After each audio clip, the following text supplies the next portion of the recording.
Hey,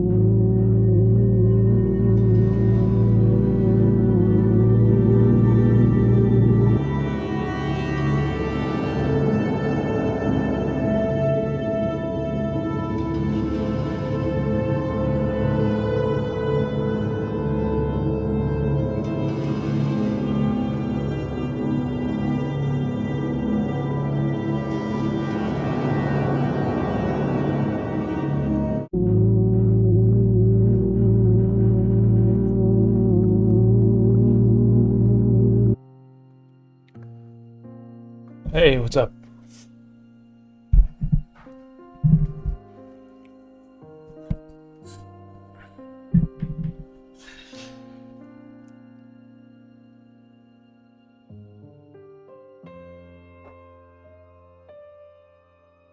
Okay. So I'm just working on a safe mode, so I'm gonna be animating today a roller coaster.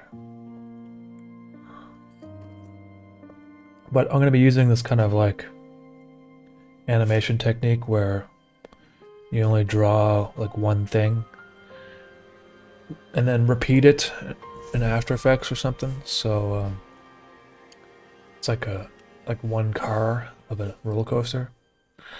So I don't have to draw like a whole train, basically. And I haven't really done this before, so I'm not sure if it's gonna work exactly how I want. But we'll see.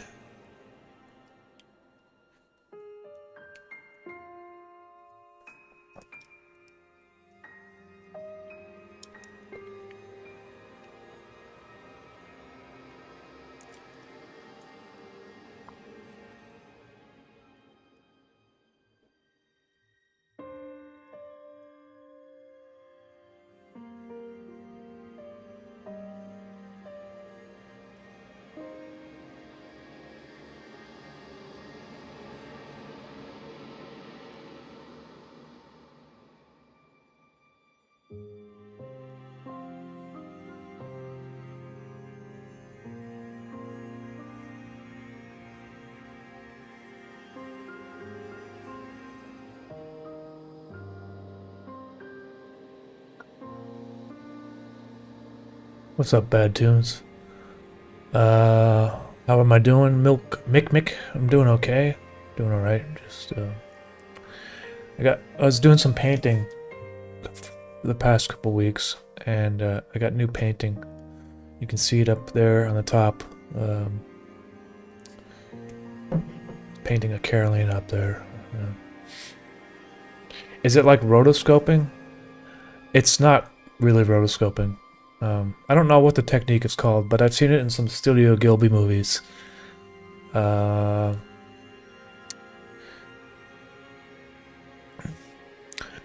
Umami, can you tell me more about the safe mode decal found in the War Thunder files? Will there be a collab between you and Gage? Yeah, so Aaron, I made a video about War Thunder and I released it. So it's on my channel if you haven't seen it. It's the one where Chimney Alfonso is stuck in a tank. Like he's stuck in the cannon of a tank. And if you click on the description link, there's a link you can go to that will take you to the War Thunder page. And you should be able to get the safe mode decal for your vehicle or whatever. Yeah. Do you have a favorite Survivor castaway this season? Not yet. I don't think I quite know what everyone is like.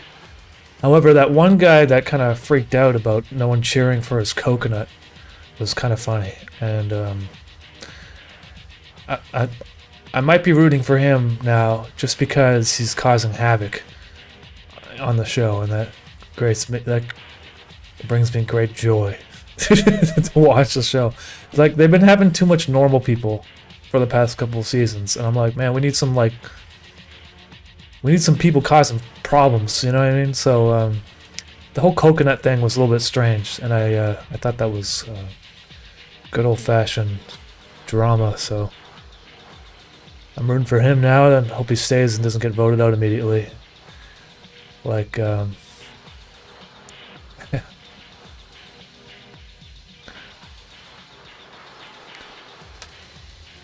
I'm curious if Alfonso has a favorite chimney. Well, he's got, I'm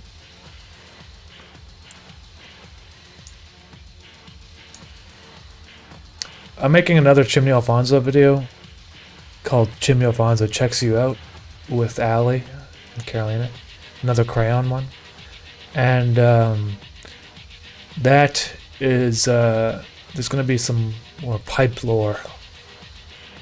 A little bit of pipe lore for you can see. There's different tubes, you know, for him.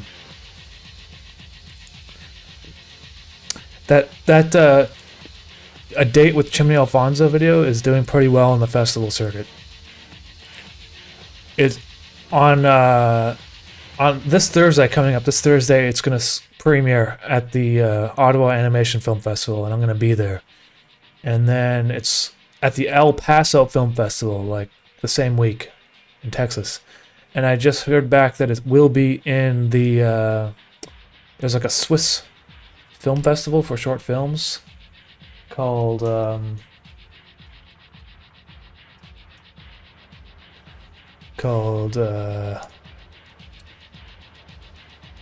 the International Kurzfilmtage Winterthur in Switzerland. It's apparently a pretty big film festival. It won't be in the official selection, like in the competition, but it will be in the Kill Your Darlings special screening, which is a... Basically, it's like films that got rejected, but they were so good that they still wanted to screen them. So I don't really understand, but basically it was very close to getting into the competition, but for some reason it just didn't fit into the programming. But it's still going to be at the film festival, so he's a very popular mold.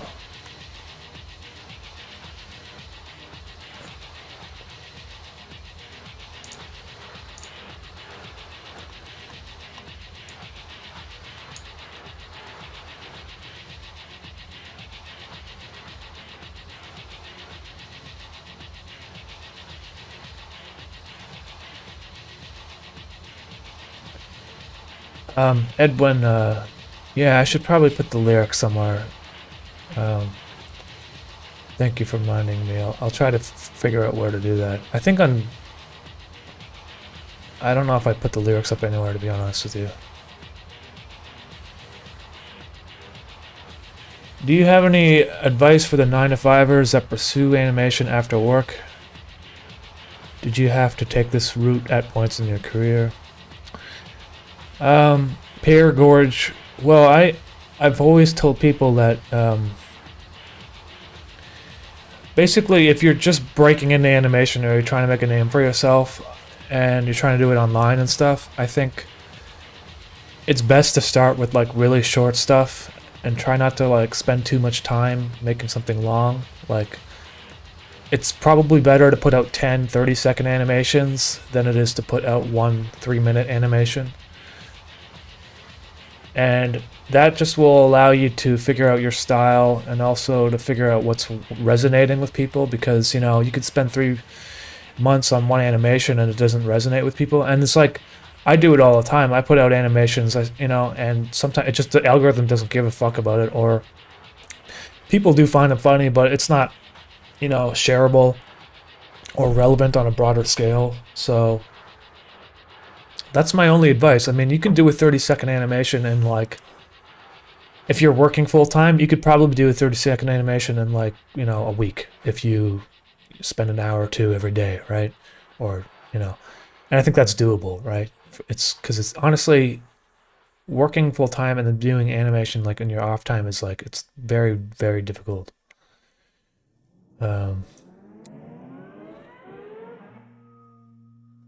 So... Do you groom your mischief? Do you keep him fuzzy? I never groomed him, actually. He's just back there. He doesn't get thrown around too much, though, so I don't know.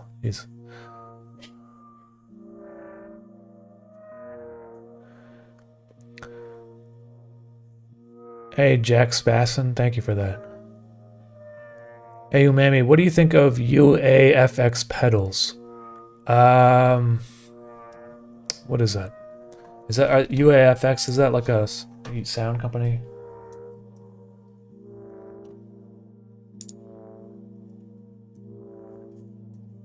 I don't really use pedals, so I don't know.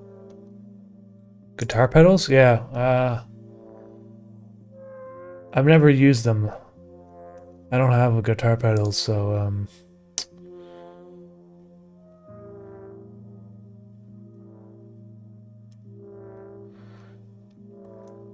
I have a synthesizer, so I could run it through, you know.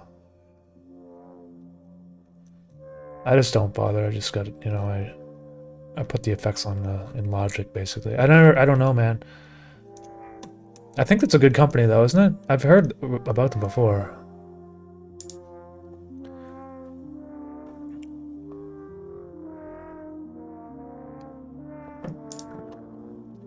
What do you think of Bobby Yeah, the secret story of Tom Thumb? I don't know, man. I don't know any of that stuff, unfortunately. Sorry. I say on the stream, it's I don't really follow that much animation anymore. You know, I just kind of do my own thing, but I don't really like pay attention to what's going on out there. There's certain things. There's that Uzumaki film animation Adult Swim produced is coming out. Looks cool, finally. But some of the animation, like, it looks amazing, but then there's like some stuff, some certain techniques that they use that kind of look cheap. And it's when they use like kind of like an After Effects like smear or something, or like, what do you call it, when it kind of like distorts the image in a non-animated kind of like I know they're doing it to save money, but it kind of sticks out in a bad way because some of the shots are so beautiful, and then you get like something that looks like some After Effects hack, and then it kind of sticks out. But that's just, I don't know. It's probably going to be really cool. I'm just looking forward to seeing that when it comes out. As a photographer with a 9 to 5, just make stuff, anything. Yeah, exactly.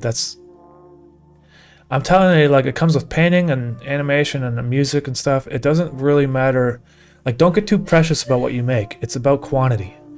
You know what I mean? Like, just produce stuff all the time, but you have to be critical about what you're producing and make it better each time, right? So try to figure out what's wrong with it.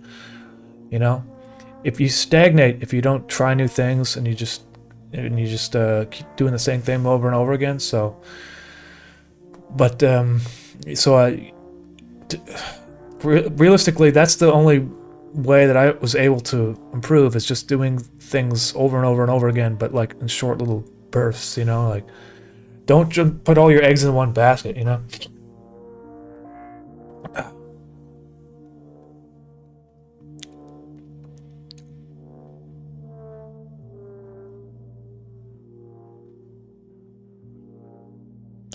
Will new episodes unite?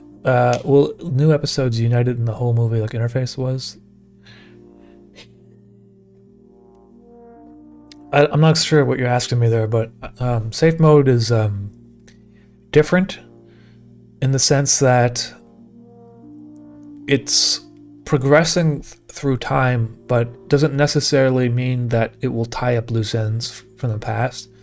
I'm just kind of just not thinking about it too much, Heart. Like, it's not going to be as good as interface, I don't think, but it's a different story, and it's more about the character than it is about the overarching themes of technology and stuff. So I'm just kind of doing it in the sense of what do I feel like drawing and what do I feel like animating, and not thinking too much about it being a cohesive story so much.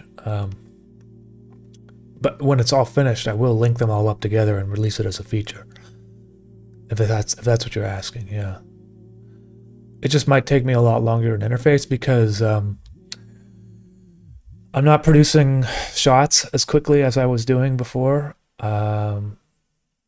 So like when I was making interface, I was producing it at such a crazy rate that like a new episode would come out like every 3 months. And now I feel like I don't want to overwork myself, so I'm just I'm spending a lot more time exercising, like going to the gym and trying to eat properly and walking and being outdoors, but also I am producing the episodes too, but I'm not spending like 10 hours a day doing it, you know, and having no social life. So trying to just produce animation in a more healthy manner, you know, which for Interface was fine because it was the pandemic and all that, but we don't have the pandemic anymore. So thank you, Random Buy, and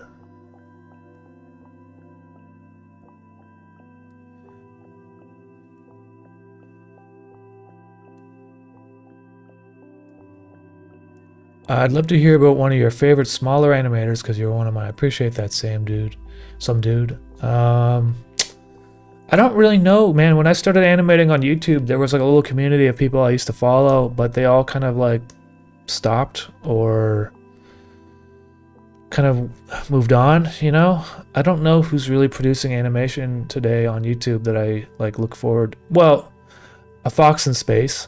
So he's sometimes in this chat, but he's also yeah, if you haven't seen it, you've probably seen his channel, A Fox in Space.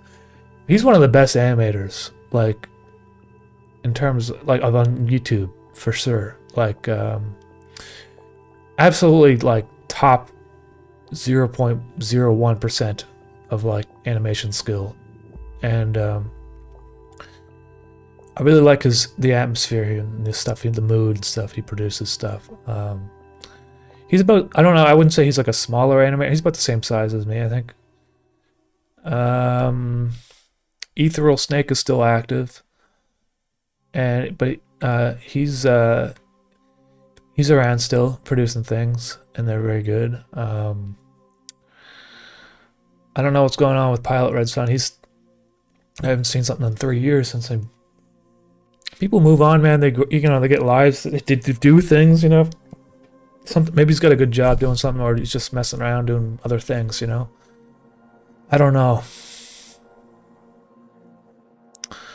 Otherwise, I can't really, you know.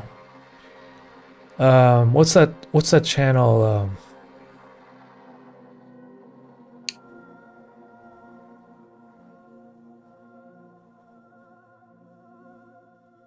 Fuck. I can't think of the name right now, sorry.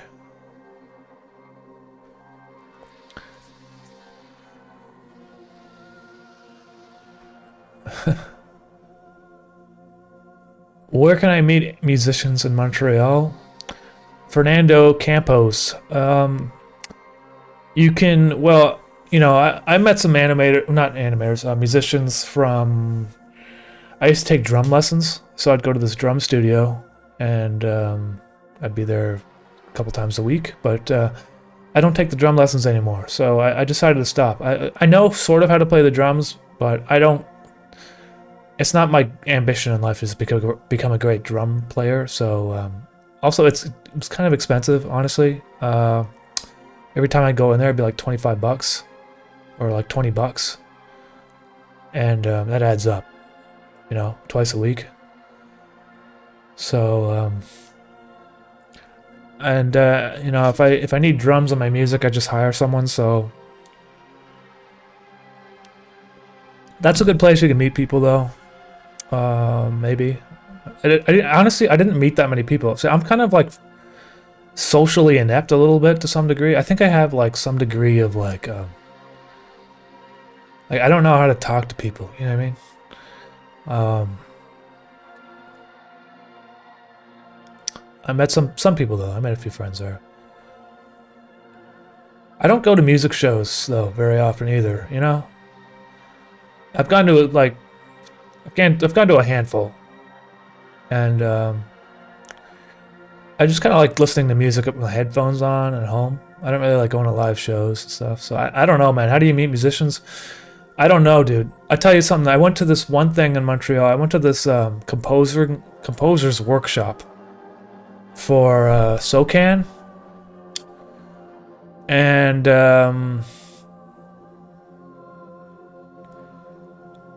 I don't know, man. I met some composers there. It was cool and stuff. I don't think I made any solid connections with anybody. I don't know. It's like it's hard to like gel with people, dude. Like sometimes you just you meet someone and you're like instantly on the same page. For me, I find that to be very rare, very very rare. I don't know, man. You have to be more outgoing than me. I'm not a good person to ask. If you're asking how to collaborate with musicians and stuff, though, I've done a few times in the past. Try to find someone who's like the same size socially. Don't reach out to someone who's like huge or whatever. Just or reach out to someone who's like smaller than you or whatever, or the same size, and kind of be like, hey, we can split royalties on this, and we'll post it both our social medias, and maybe it will be like this thing where we can help promote each other, and but realistically, you only want to do it because you want to work with them, because you want their style of music and stuff. So I've done that a few times with musicians. I used to listen to this musician. I sometimes still do. Monomort. He's got some pretty cool I don't know what you call it. It's called like Witch House or something. It's like dark ambient kind of music, a little bit electronic. And he was down that we worked on something together. And that was kind of fun. I might do it again sometime. It's just I don't know. And like I don't know him. You know what I mean? Like I just know him through the emails and stuff. And that's about it. But I'm just kind of rambling now. So.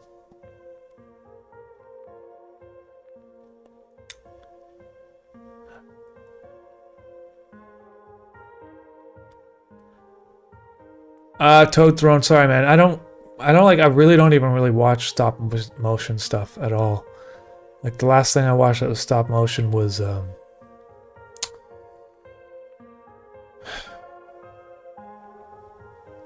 that British show with the dog. And my god, dude, I can't think of any names. I'm like, sorry, I can't remember the names right now.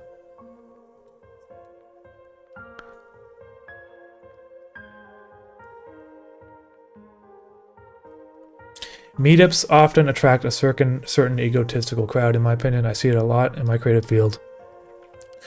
All the people I talk to and actually enjoy I meet first online. Talcott photography. I would tend to agree with you on that, actually. The only time I've met someone where I felt like I made a solid connection was because I've actually emailed them ahead of time, probably about something random. Sometimes it's actually, if I see an animation or something or a video I like, I'll email them and I just tell them like, hey, I really enjoyed this thing you made, and that's it, But then I see their name, like if I see their name like in the Ottawa Film Festival coming up, if I see their name on the list of people that are gonna be there or whatever, I'll reach out and say, hey, you want to get a coffee or whatever, right? And you can meet up. But you're totally right. Like I've gone to a couple of these kind of like meetups in person, and it's always kind of a weird crowd, like these kind of like music networking thing. You're just gonna get people who want to just like fucking I don't know, it's like less about the music and it's more just about like connections and shit, and I don't know, man. I try to avoid that shit. I don't know.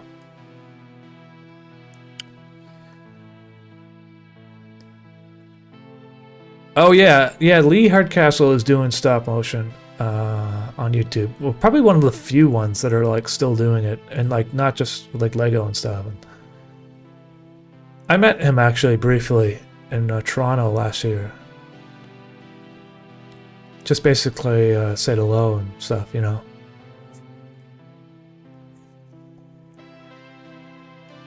I don't know if he's going back again this year. I met him at the Buffer Festival. Alright, I gotta start doing some animation here.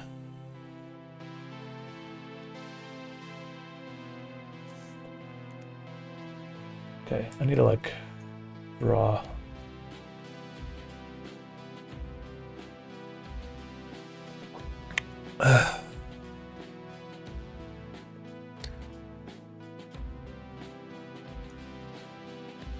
If I set the opacity down, it makes it a little bit easier to see what I'm doing.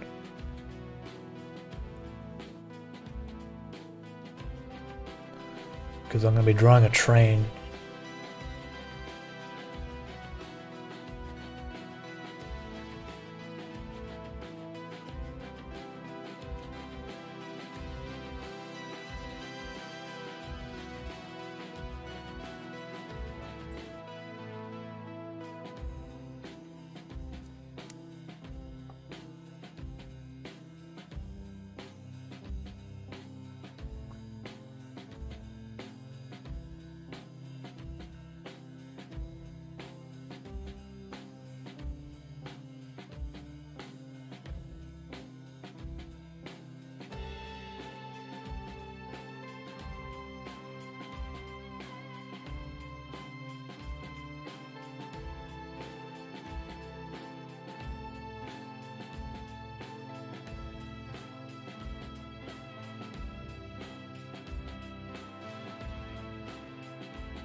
This is gonna take a while.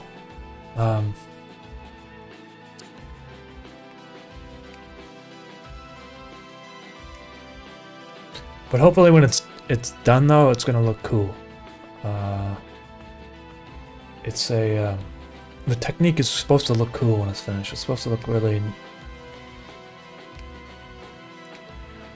So I'm not rushing the safe mode episode 7. It's gonna take forever, but I want it to like look nice, you know, hand drawn and stuff.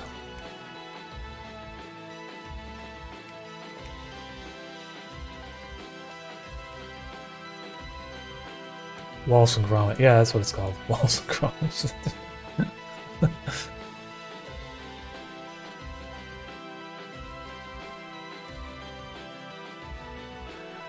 Tim Smith, that track from Watch Your Language was like something I never finished. It's only 30 seconds long, and unfortunately I never made it into a full track, so...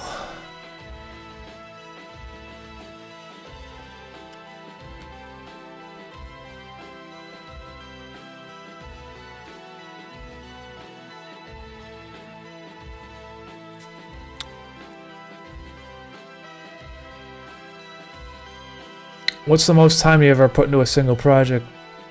Definitely interface, yeah, man. That's kind of, you know, I'm making safe mode now, but like I'm thinking to myself, well, like I don't know how the fuck I made interface, because like just thinking about the amount of work just makes me like, it gives me like hot sweats, and I don't know. Honestly, I've just been enjoying painting and stuff now, more recently.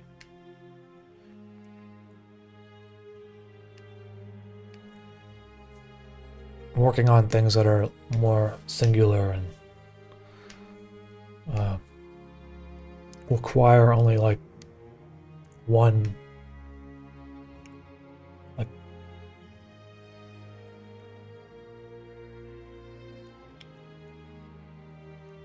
you don't have to make a soundtrack for music, you know what I mean? For a painting.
How long did you work on it in total? I started in 2017, in October, I think, and I finished it around December 2021. I think that's around when I finished it. So like 4.5 years, maybe 4 years. I can't remember exactly. It's been I don't remember, man. I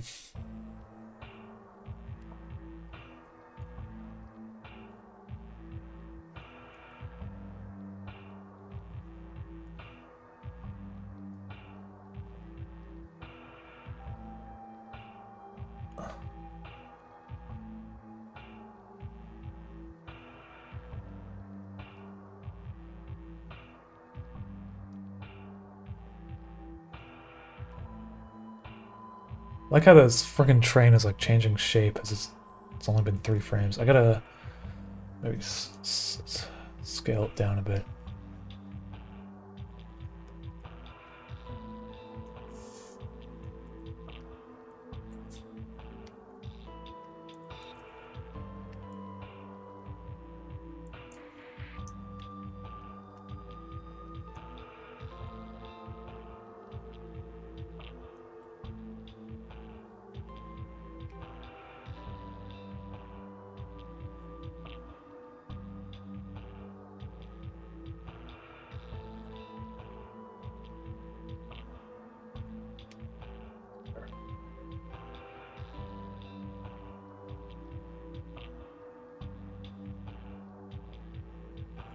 I think this layer, I'll just make it, it's supposed to be the fill layer, but I'm going to make it red just so I can see what I'm doing a little bit better.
Andre Whopper.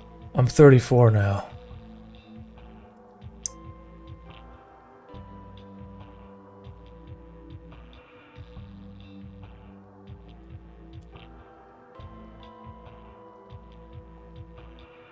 Do you think animation is doo-doo now and used to be better in the past?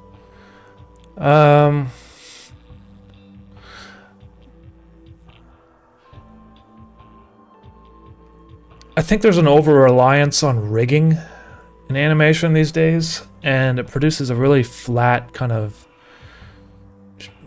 artificial look to it. And I wish more things were just hand-drawn. I don't know. I don't see any major studios producing great hand-drawn animation anymore. I see a lot of independent people doing pretty cool stuff. I don't think like almost everything I see that's produced by a studio, like whether it's a television series, with the exception of Uzumaki, whatever, kind of looks like shit. So I don't know. But, I mean, I'm also not. I don't know. I'm also kind of just like, I don't think too much about it though. I guess just if I don't like something, I'll just ignore it. Like, I mean, I don't know.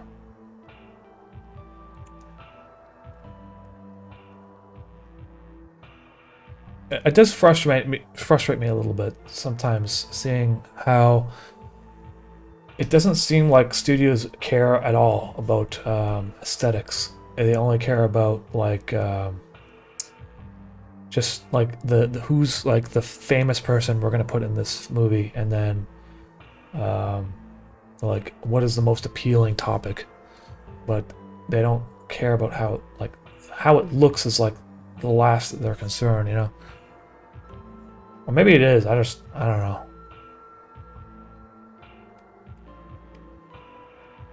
I see a lot of waste in the animation industry going towards projects that just I don't get it. I don't see the appeal in a lot of stuff.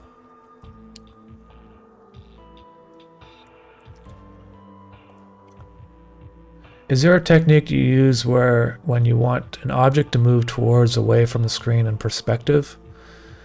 Like a vehicle moving towards the screen along a set path. Well, there's tons of different techniques you could use, but I mean, it's that the question is too wide. You know, I could talk about half an hour about how to do different ways of doing something like that. You know what I mean?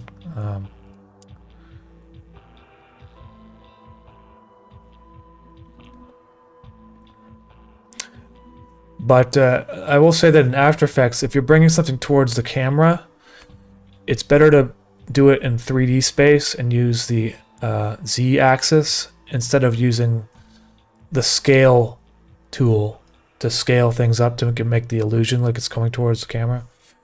Only because scale, when you animate it on a like a with keyframes, it scales at a different rate than it would if you were to do it on a Z-axis. Z-axis is actually correct when it's coming towards the camera. Scale, it's like a logarithmic thing or something where it will start slowing down the bigger it gets. You know what I mean? And it doesn't look right.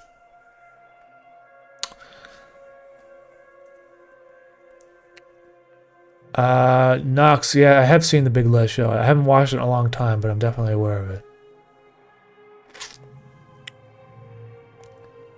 Super Jail is fun animation to watch. Yeah, I've you know, let me just Super Jail.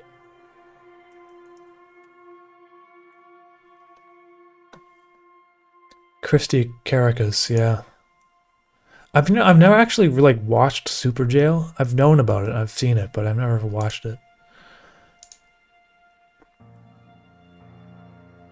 Because we don't have like Adult Swim up here, or from what I understand, I've never really had like Adult Swim on television, so a lot of these shows I don't see. I actually met Christy Caracas. Caracas, is that how you pronounce his last name? Christy Caracas? I had lunch with him last time I was in Ottawa, at the Ottawa Animation Film Festival. Very nice guy. I wonder if he's going again this year. I don't know.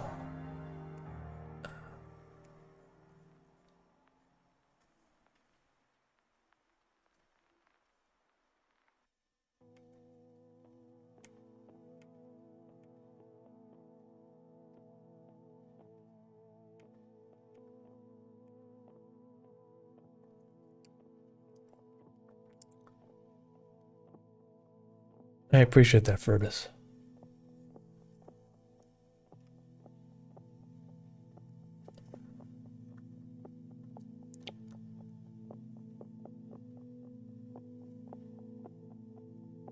Dan Tree, is that how you animated the bus ride in episode 2 of Interface? That's correct. However, back then, I used the scale tool because I didn't know what I was doing. So if you are doing it in After Effects to bring it towards the camera, put it in Z-space instead of using the scale tool. I had a hard time. Every time it would come towards the camera and it would start slowing down, I was like, why is it doing that? And so what I would do is I would make keyframes where it would like ramp up in speed, like in scaling, but had I just done it in Z-space, it would have been way easier.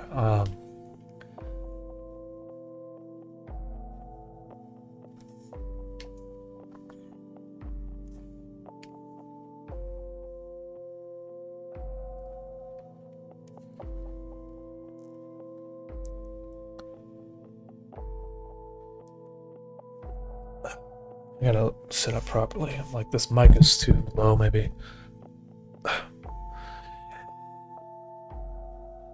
Hey Umami, I've been getting into Doom modding, Doom 1 and 2 a lot, and it'd be okay if I made a mod loosely based on interface and safe mode. Yeah, man, go ahead. That's cool. That's cool with me, man. All right, train coming around here. I'm really looking forward to seeing how this effect looks once I. Basically, it's like you basically duplicate the train so that it's like multiples of them. But maybe I can get this done if I work really, if I try to concentrate.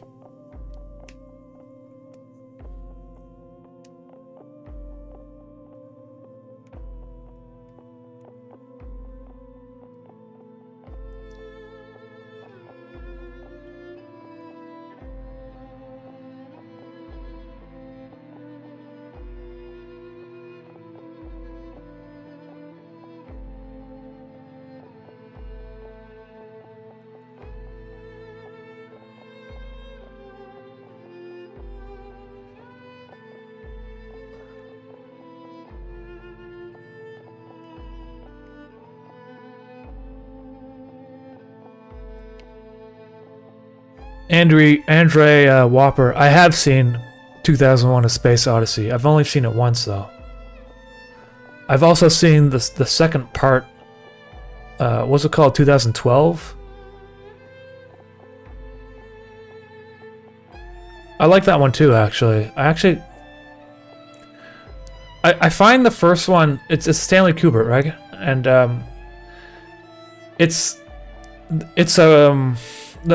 the problem I have with it is it was so influential that when you watch it now, it kind of feels like not cliche, but it's basically been parodied so many times that it kind of like ruined it for me in some degree. The whole, the soundtrack and all the. So it's hard for me to enjoy it, but.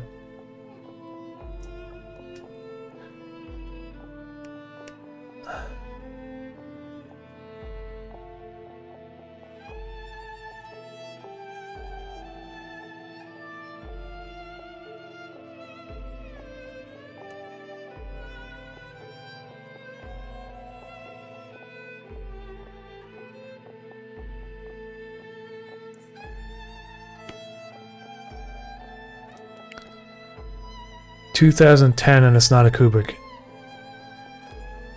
Yeah, 2010, the second one is not Kubrick. But the first one is, though.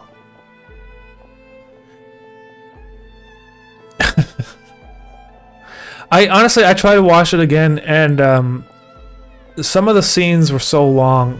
I don't know, man. I have a tough time with some older movies, I appreciate them for what they are, but I can't. I don't know, man. If I'm not enjoying it, then I just I can't get through it, That was like when I tried to watch Solaris, which was a Tarkovsky film, and I was just like, fuck. It was like Interface is a slow film, but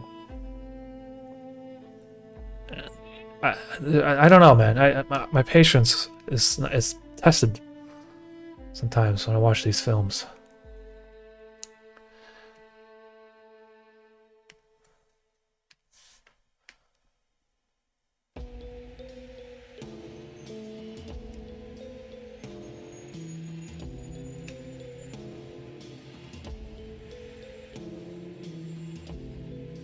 So if I were to animate this correctly, it should be kind of like slower up here, and then it should speed up down here. This is actually going to be kind of hard to do.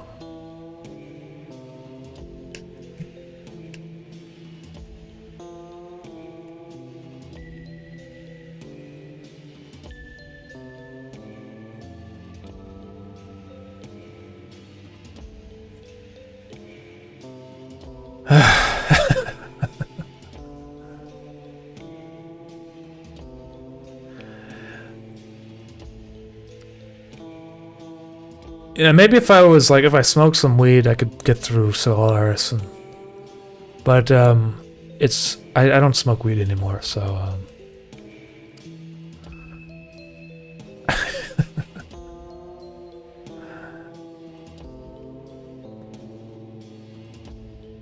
Hey, you guys gonna go see his new movie, Megalopolis? I haven't. The trailer looks fucking weird. I mean, it looks interesting. I'm gonna see it in theaters probably. I'm not a huge fan of Adam Driver though. I've never seen like an Adam Driver movie and felt like, man, this guy nailed it. So we'll see about that, you know. Last time I saw an Adam Driver movie was Ferrari, which was a Michael Mann film, which you would think I would love. But I couldn't get over how bad his accent was. I was like, I can't watch this. This is fucked up.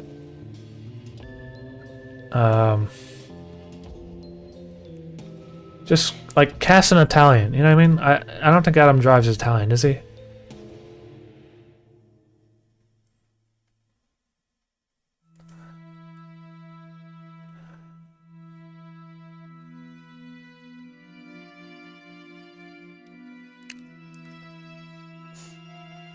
Once in a while, I'll take like a weed gummy if I'm feeling like my back is like fucking tight, like muscles and shit. I can't. But I don't do it recreationally. Like it's like strictly if I have like feel like a medical problem, like the painkillers are not doing enough or something.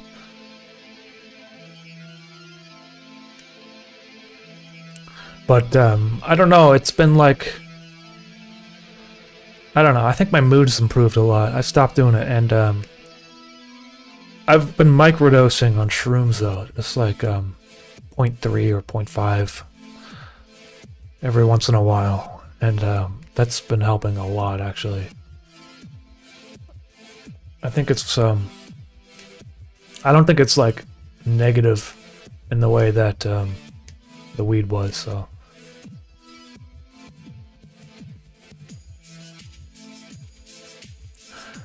For me, anyway. It affects everyone differently. I was a fan of Adam Driver until all the ladies started to like him, and I felt like the magic was gone for me. I want them all for myself. Like, yeah, okay.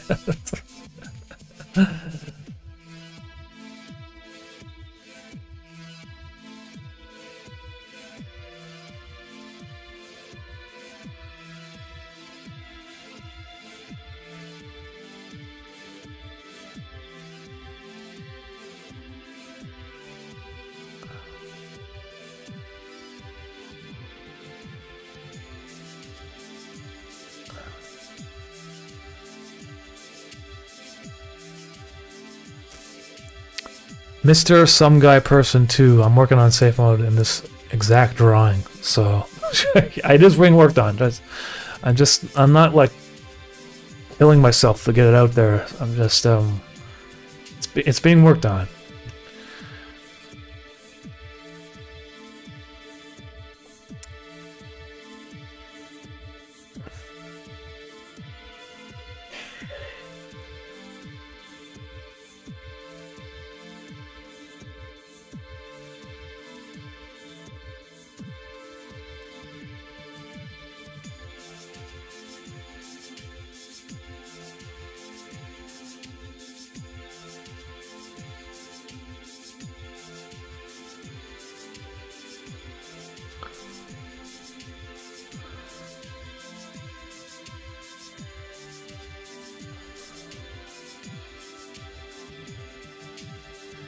Anything besides shrooms, no. And but you know, when I was making interface and stuff, I wasn't taking shrooms and stuff. So and I wasn't actually really taking weed either until towards the end of it. So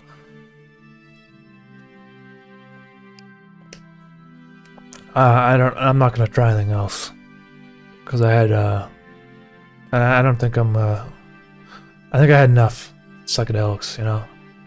Microdosing shrooms, you don't really feel any of the psychedelic part, just a little bit of it, but not going anywhere basically.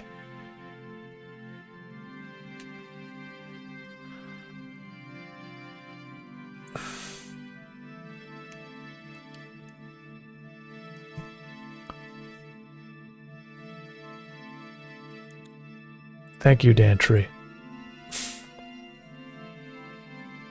Weed eventually turns on you. Yeah, I mean, I don't know, man. Like, it seemed like... I think after a certain period of time, like after a couple of years, maybe, or maybe it's faster for some people, or it takes longer, or maybe it doesn't happen at all to some people, but it definitely, like, it stopped being like a relaxing thing to do. And kind of, sometimes I would take it and be like, ah, fuck, why did I take this shit? Now I'm like this again. You know what I mean? And you can't really, like, get rid of it, the feeling. As opposed to, you know, yeah.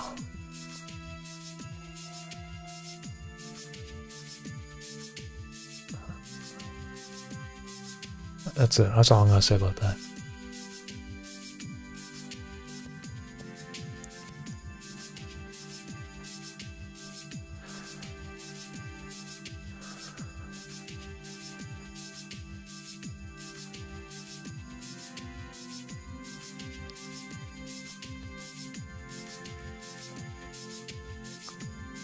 Yeah. Raggedy Man. Yeah, I don't know what it is, man. Like, I get, like, tension in my muscles sometimes, and there's, like, nothing that works. The only thing that works is, like, a weed gummy. Like, seriously. I take, like, Roblox and all that shit. Roblox. What's it called? Robax or whatever?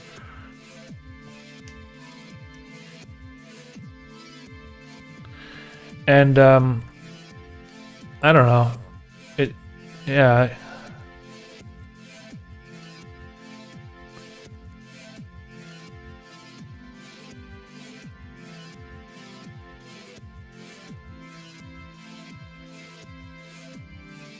Cater. Yeah, man, I know, and I'm thinking about it. I've been doing this since 2017. Like, it's been like 6 or 7 years. It's crazy.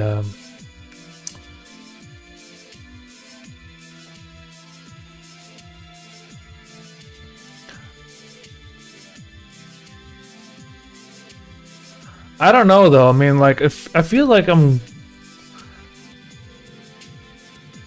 like, once safe mode is done, whenever I finish it in like 3 or 4 years or whatever, maybe longer, I don't know how much more animation is left in me, you know what I mean? I might just move on to just painting and music and something. But I kind of go through like phases where I feel like interested in doing a certain thing, and then I don't feel like interest. Like, I couldn't animate for like the past year. I've been having the hardest time ever, but now I'm back in animation again, so I don't know. That's why it's been taking so long too. It's because I've been I just haven't been feeling like drawing. And, but now it's the winter time again, so I think I can get back into the full swing of it, you know.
Campbell's soup going under? I thought they just removed the word soup from their name. I didn't think they actually went under.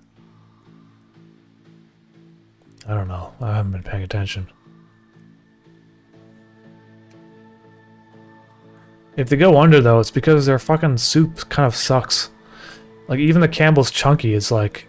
There's, like, not much in there. You know what I mean?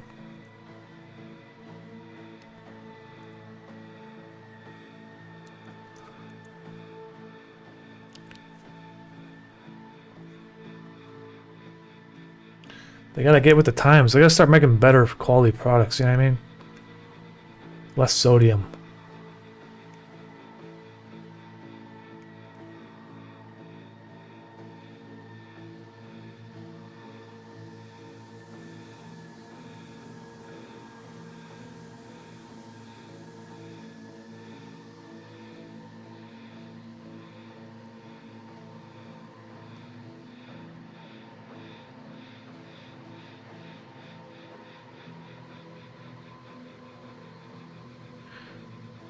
Do you ever feel pressure to keep animating by fans if you don't feel like it? I feel pressured by having a Patreon, because those are people who are paying me to produce stuff. So I do feel, even though, like, you know, I'm always like, they're always super reassuring that they're just to support me for whatever I'm making, whether it's music or, and you know, some people are there just to support me for the music and not animation. But I feel pressured a little bit to produce animation because of the Patreon. If I didn't have the Patreon, I wouldn't feel any pressure at all, because it'd just be like, well, you know, it's free stuff on the internet. Like, so I feel an obligation to at least finish safe mode, you know what I mean? Otherwise, I feel like I'm ripping people off, right? But it's just gonna take a while, but it is coming.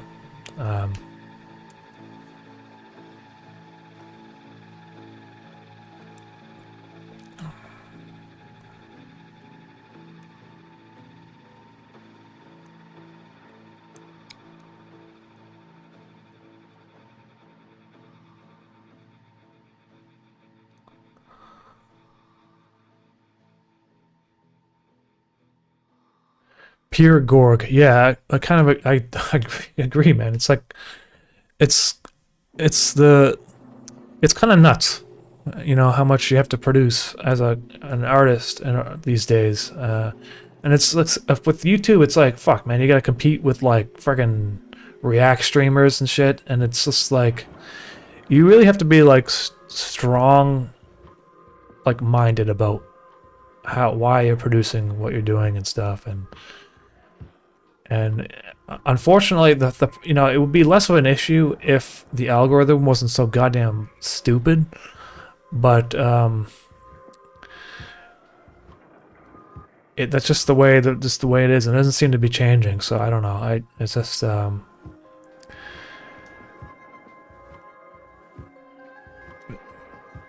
don't really care that much anymore these days, because it's like I just think about it like, I got like an apartment I'm happy with, and I got food. I can go to the gym and exercise, and so what am I complaining about? I get to make art all day, basically, you know.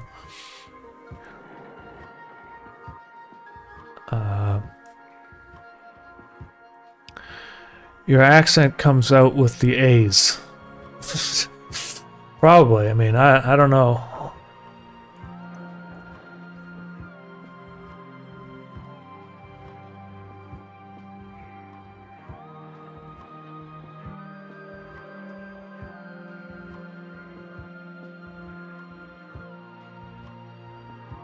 Okay, now the train should be like slightly larger now because it's like coming towards the camera. Closer.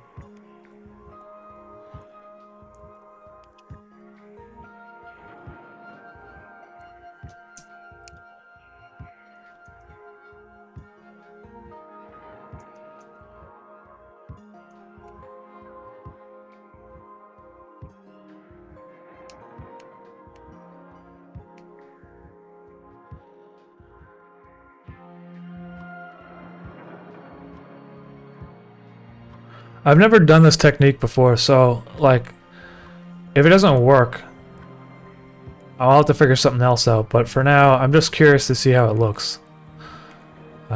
It might look kind of wonky in a bad way.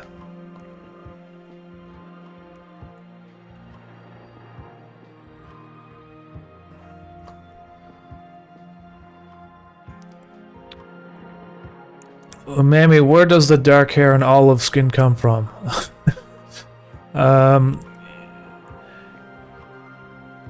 I'm like half Ukrainian, half East Indian, so it's just it's like a mixture of genetics, basically.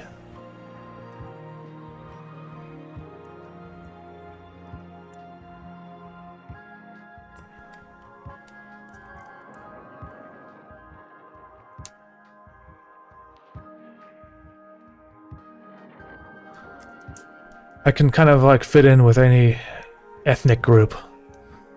Racially ambiguous has been kind of a advantageous thing. I had to do this stupid fucking... Well, it was... Okay, so there was a period in my life where I was like advocating against Bill C-11 in Canada. I went to Parliament and shit. I went to the Senate. And you could tell that they were like... Because the Liberal government here is so like about diversity and stuff. And you could tell they were just waiting for me to like... I don't know, mention how we should have more diversity and like creative shit, and money should go to diversity and stuff. And it's like, and the whole thing pissed me off. I was just like, I've never once felt in my life like I was at a disadvantage because of like the color of my skin. It's in Canada, right? Come on. And then like the Bill C-11 thing, it's just a long-winded story about how government is like forcing streamers to pay Canadian video producers, but then they have to like qualify by having these like guidelines, which are just all the same sort of diversity nonsense that you hear about over there. And I don't know.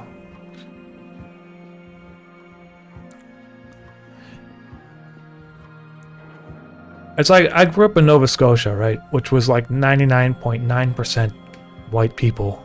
And I've never felt like I was treated any differently, you know, for being like darker skinned than everyone.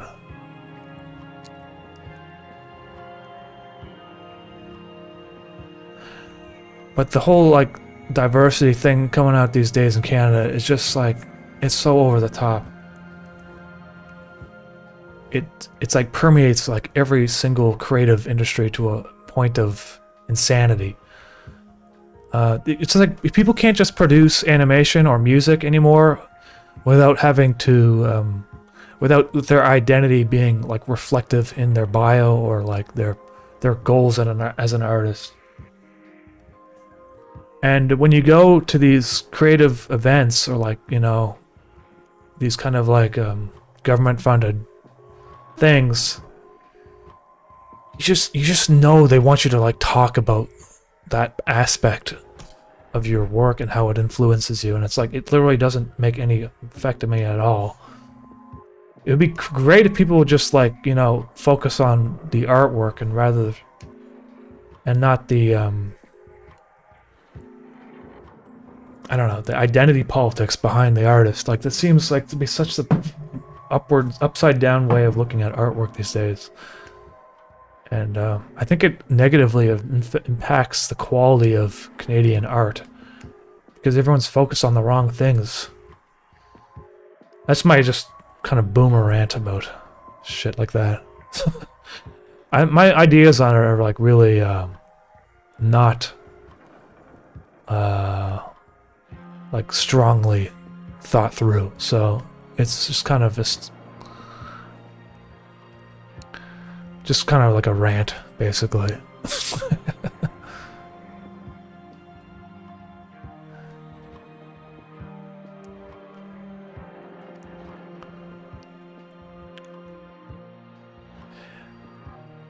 As a gay, DEI is super gay. Yeah, man. I don't know, man. It's like, fuck, man. Like, I don't know. I just filled out this like supplier agreement with a corporation, and it was like asking me about, like, I'm a small business in Canada, right? And it was like asking me, do I have like policies in place to ensure like diversity and all this shit? I'm like, dude, no. I just like, why would I ever think about that? Like, if I'm trying to hire someone, I'm looking at the quality of their work. Like, I'm not thinking about them as like a token person that I need to incorporate in my animation. Like, it's just insane to me that it's like the norm now in Canada. Or not just Canada, but like basically any first world country. That people like consider like their skin color and instead of like their skills. It's just obscene.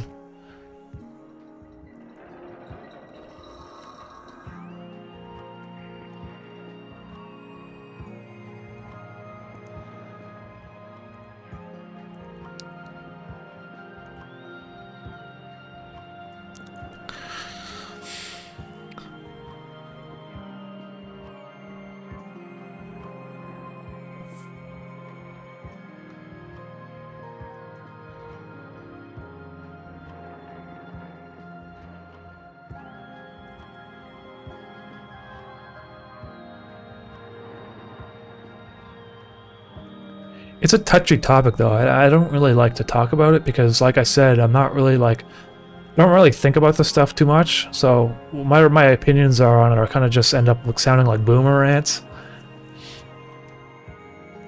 But just because I am racially ambiguous, it does allow me some... it allows me some tolerance to be able to have these boomer rants, because if I was like 100% white, people would just figure I'm being racist.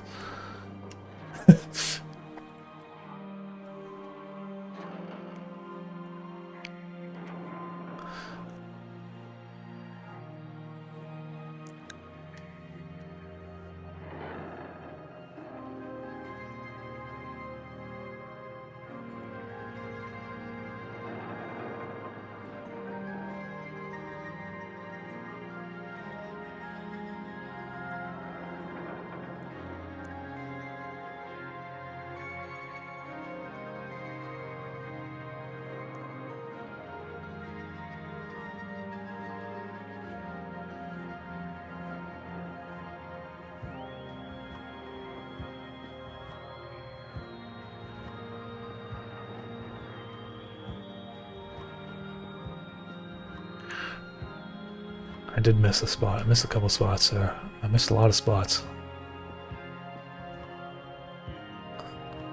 The front of the train is black, and then it's gonna eventually transition to being white, I think, once it's the angle of the train changes.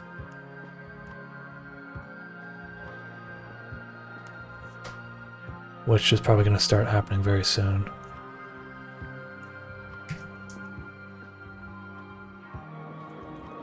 The train kind of like speeds up. Whatever. Just leave it for now. Whatever. If the animation's fucked up, it's okay. I'm doing this thing now where it's all hand-drawn. I don't want to do any more 3D stuff. So, if it's a little bit wonky, that's just the way it's going to be, you know?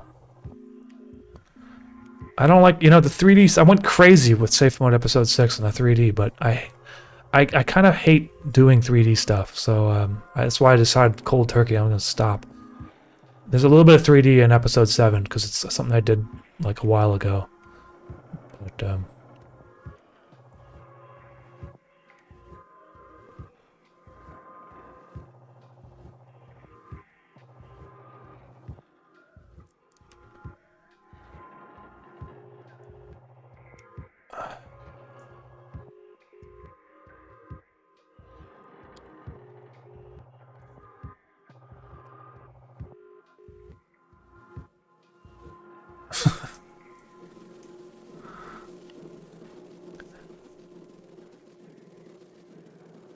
you're about to get banned from poutine.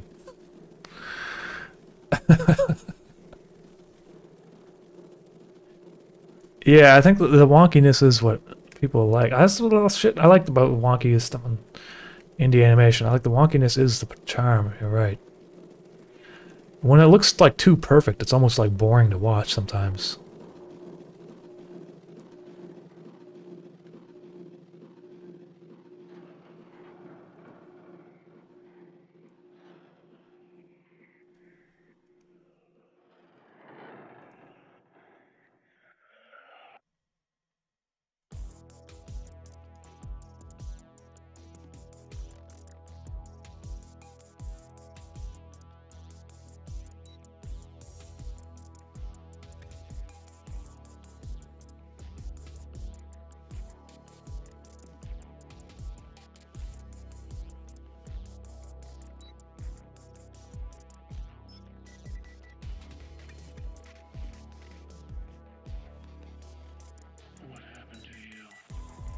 I just wanted to say that your music helped me do my studies for me. It sounds scary background music.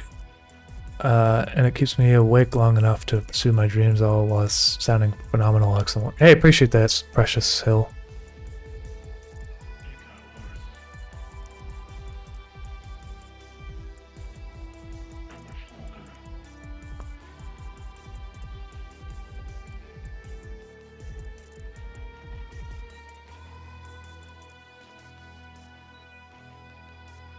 There's a Canadian podcast you should check out called Grimerica. I'll check. What is it about, Andre?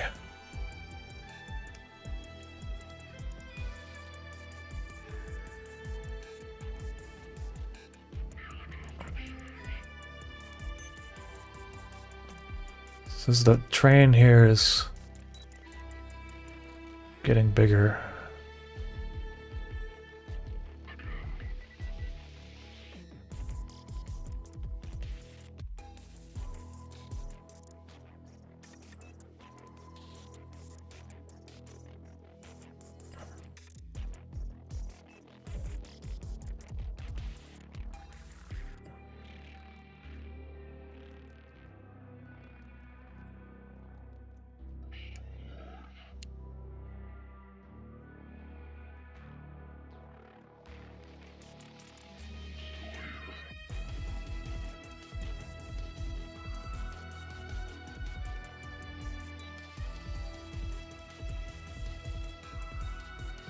Pure Borg. Yeah, I'm trying to embrace the wonkiness. I don't know, what the fuck. Sometimes I was like trying to get like too perfect with the animation, and it just kind of like killed the. They kind of killed like the like the wonkiness is an advantage. You know what I mean?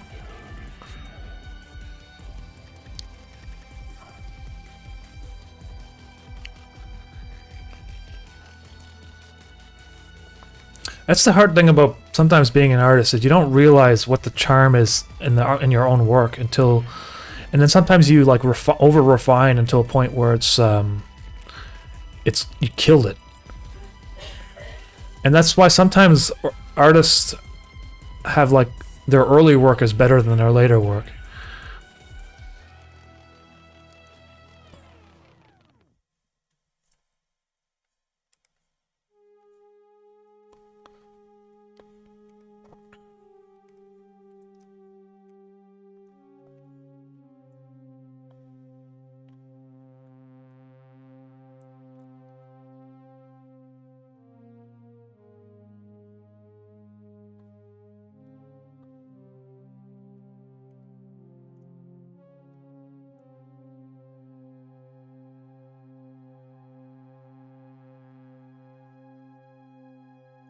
I think this is a little too big though.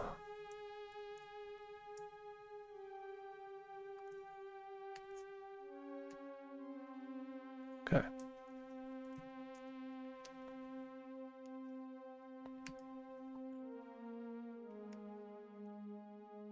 This is gonna look so cool when it's done. I know it. Like, it's gonna look awesome.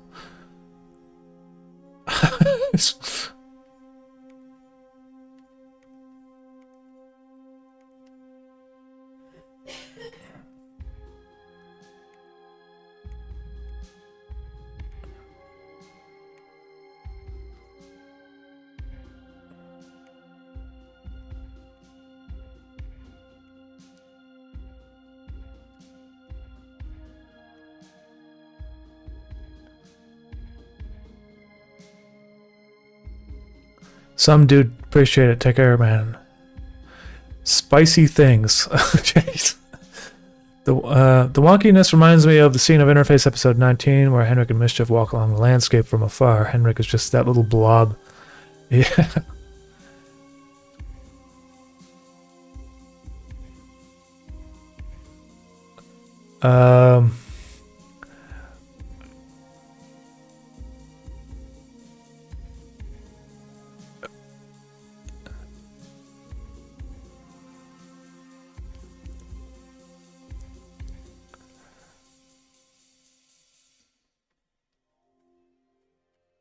Alright, now the train is starting to, I think there's like a front seat and a back seat in this thing. No one's in the train, though.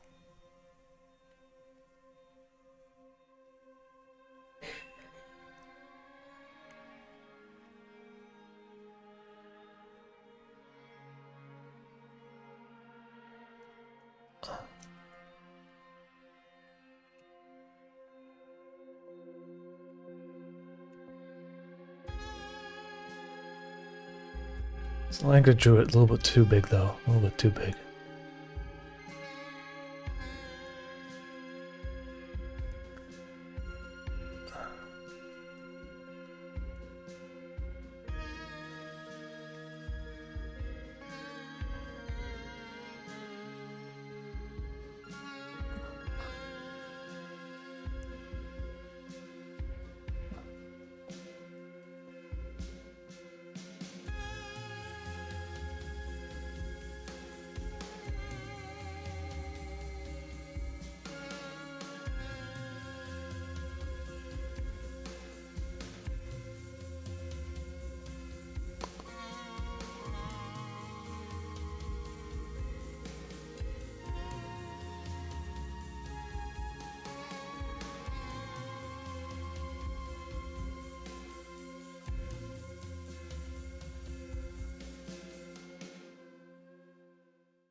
Okay. Oh yeah, this is gonna be cool.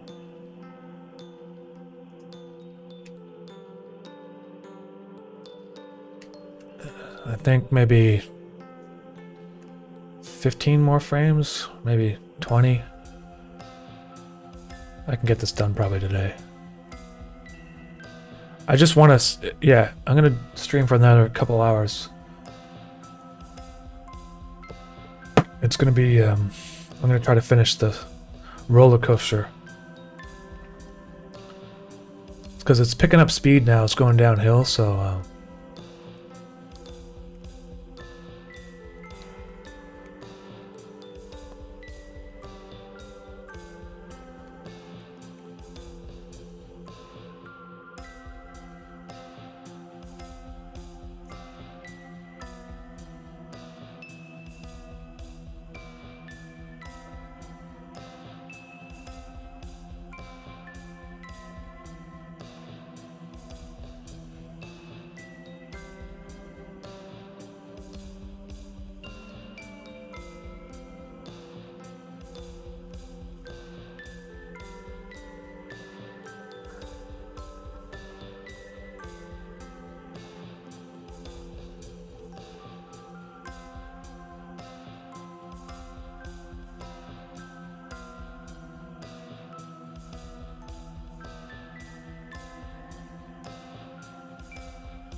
I'm drawing with a Wacom tablet.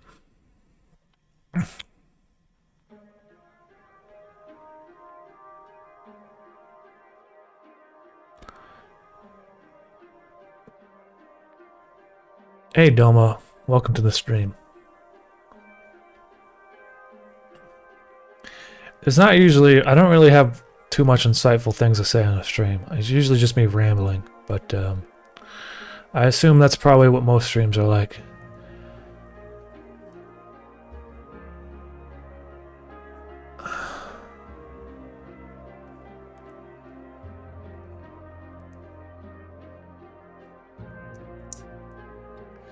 By the way, this part of safe mode is in black and white. This is there's a story reason for that.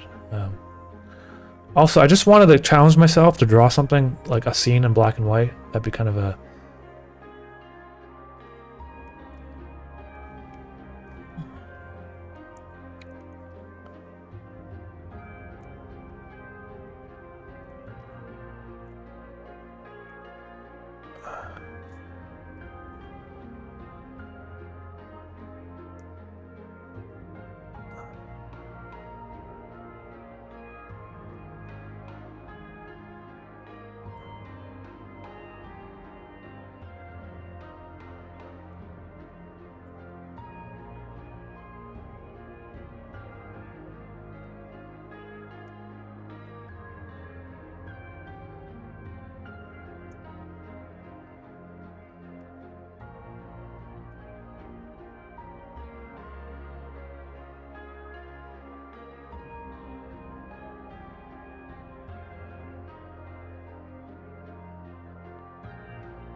What's a U.S. city you'd like to visit?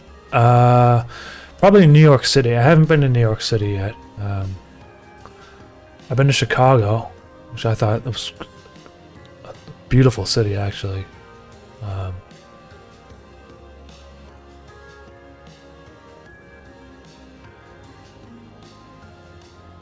I want to go to New Orleans sometime. I want to go to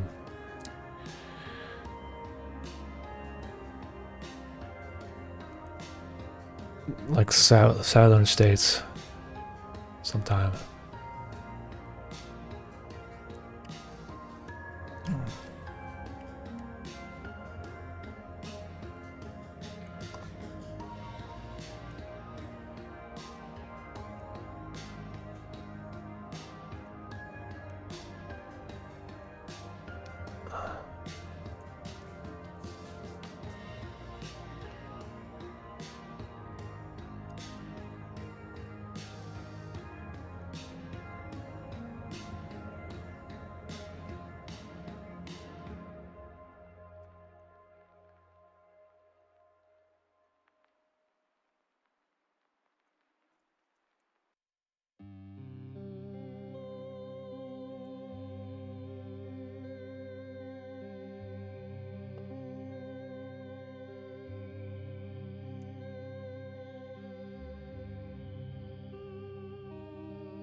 Watch out for Larry Silverstein if you ever visit New York City.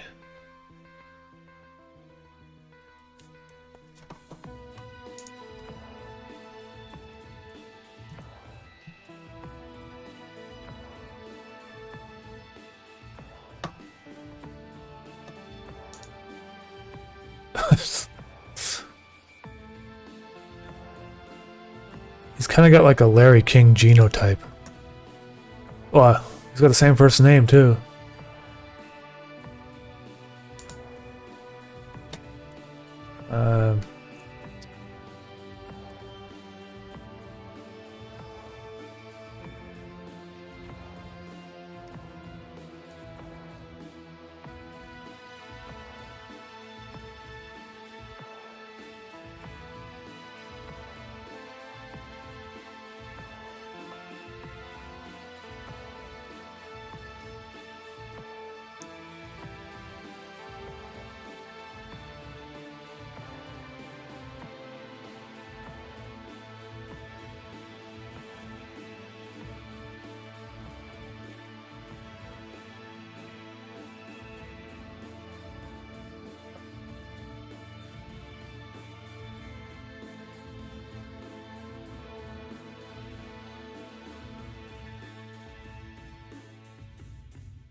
New Orleans is a really cool place. The architecture is awesome.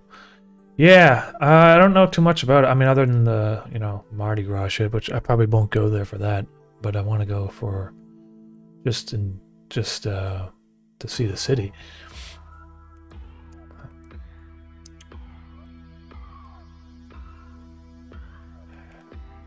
I've only played it. I've only been there in a video game, which is Hitman Blood Money.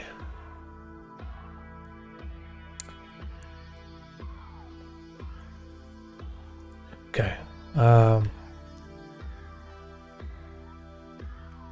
Should probably color these seats in, because it's like dark down there. You know what I mean? Yeah, that looks better already.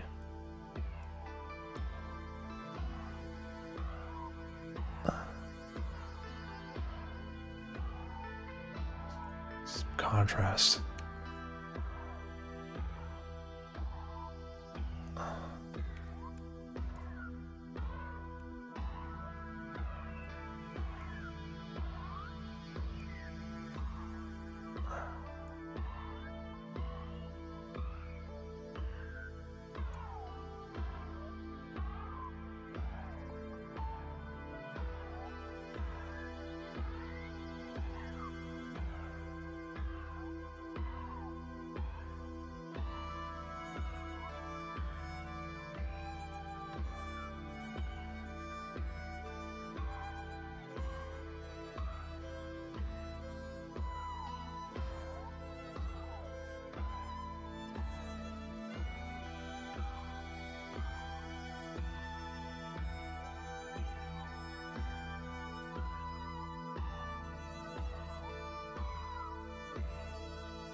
Appreciate that, Glitch Cat.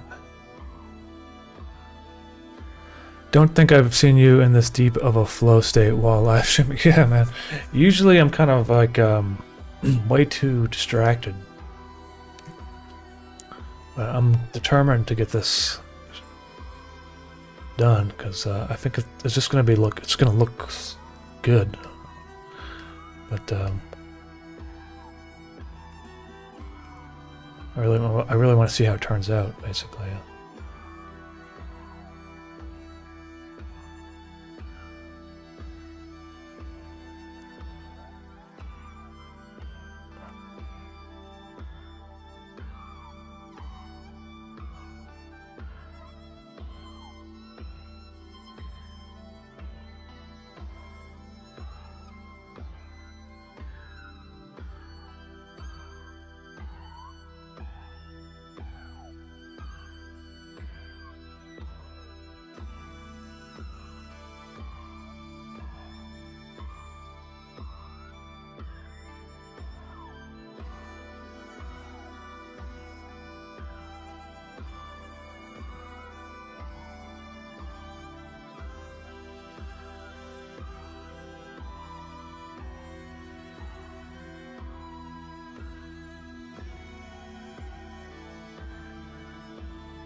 I will try to remember that, Andre.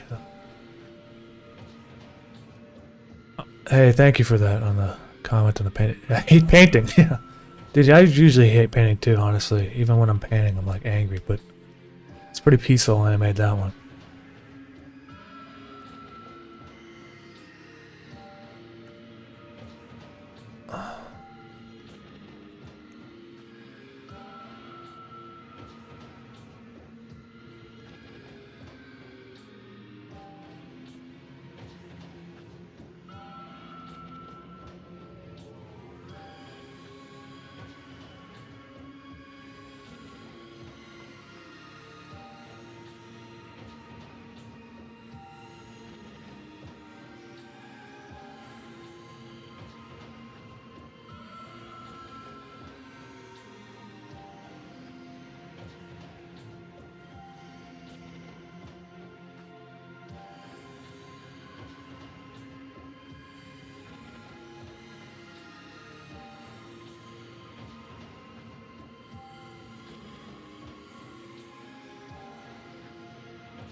Okay, I think that's it. Well, I gotta fill in the background color, and then, so that's my next step here.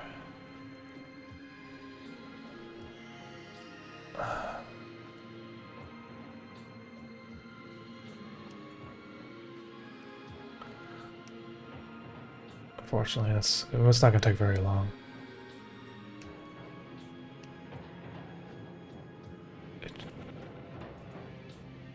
I'm gonna change it from red to white later. It's just that I can see if I'm filling it in or not because the background's the same color.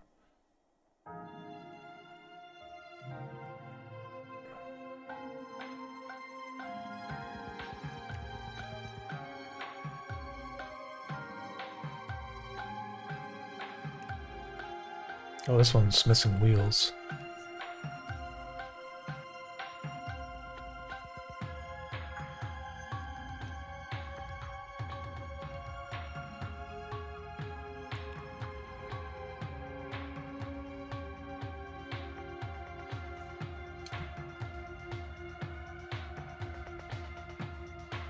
Everett Jace, I'm working on safe mode right now. This drawing that you're seeing, so I am working on it. It's coming. Rachel, I saw you featured on a page of Chunk Monthly, and I was super stoked. Hey, that's awesome. I appreciate that. Rachel, Chunk Monthly. Yeah. Sobengard, appreciate the comment there too.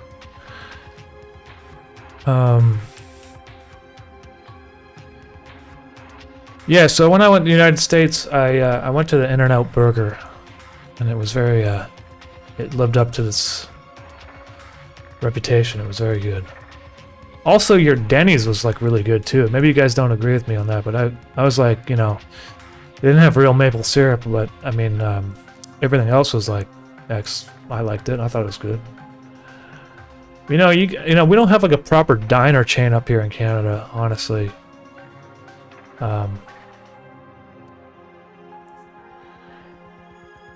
We have like diners, but they're not like diner prices, you know what I mean?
Pizza Tower, right? I think I heard about that one actually.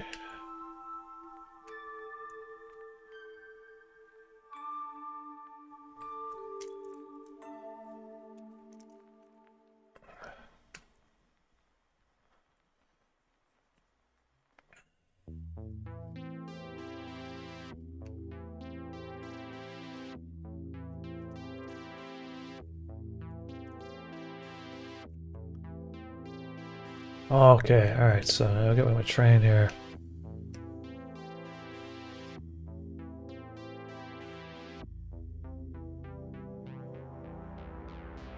Now, timing-wise, it seems a bit off, so I'm going to just make some adjustments here. Oops.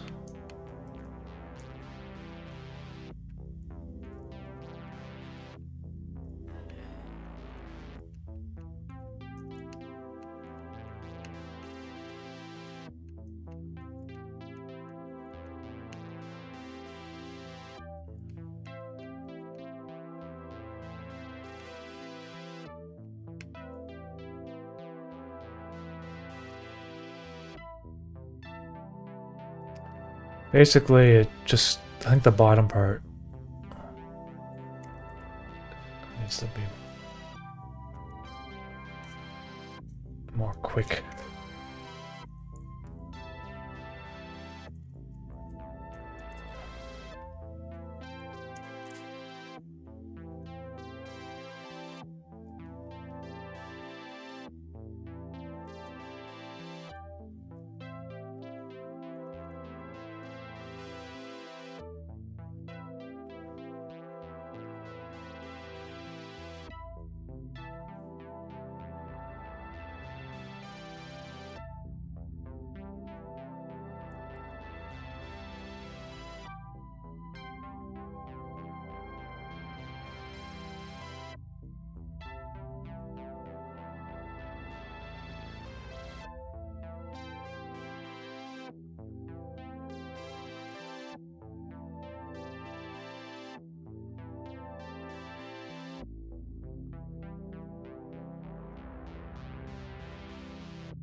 Delete a frame, actually.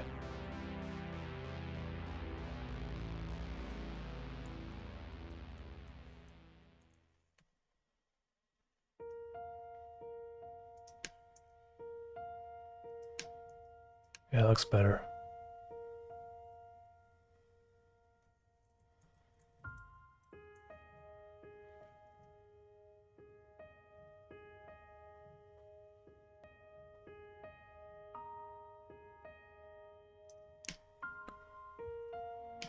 Just gonna merge these frames together.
Whoa, what did I just do there? Okay, hold on.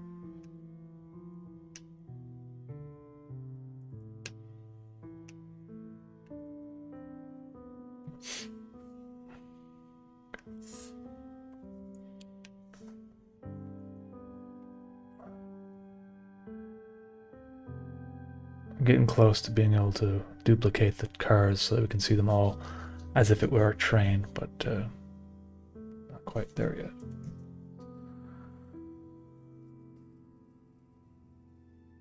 Should be kind of slow before the drop. Yeah, that's kind of what I'm trying to do right now. I just want to get the timing a little bit better.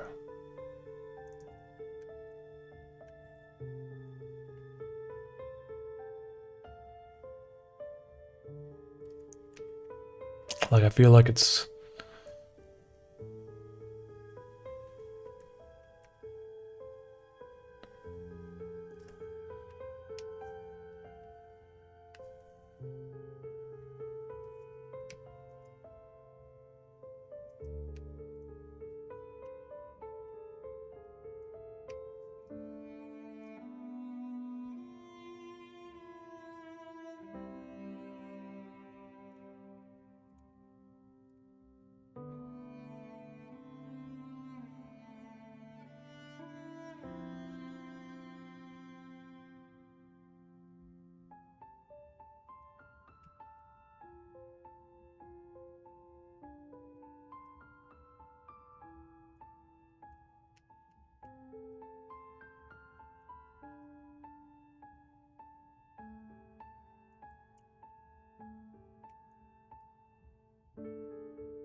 I knew it. It wasn't going to be that simple.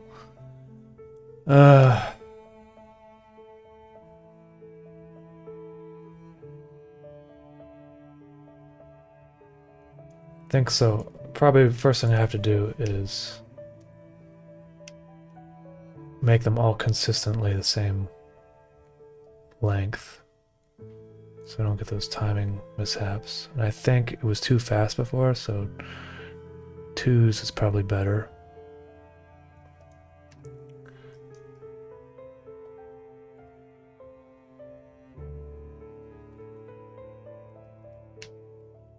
Although it does seem kind of slow now when it's going down the track there.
I don't know. I don't know.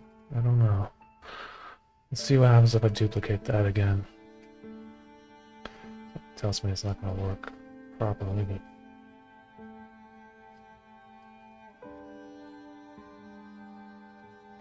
yeah.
Hello.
This is hard. But, you know, it kind of looks good. I think if I do some... sort of looks good. Let's just keep going here.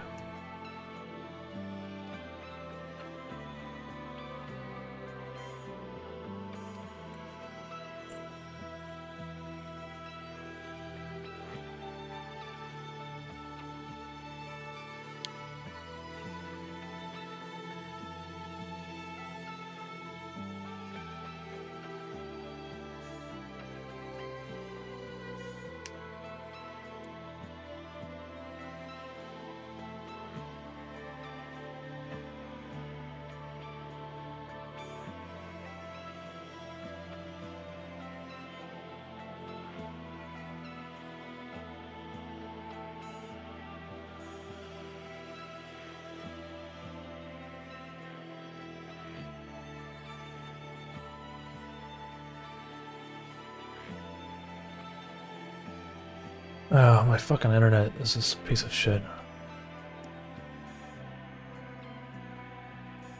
Okay.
It does, I mean, it's not perfect.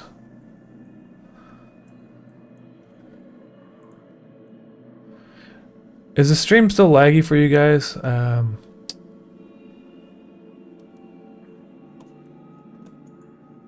Okay.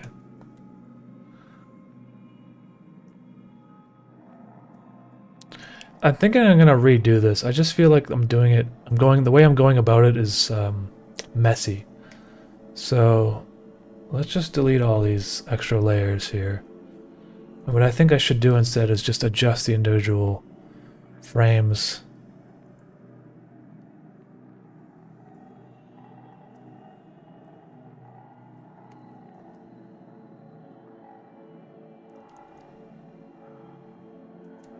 So actually, I'm gonna undo the speed here, make everything the exact same length.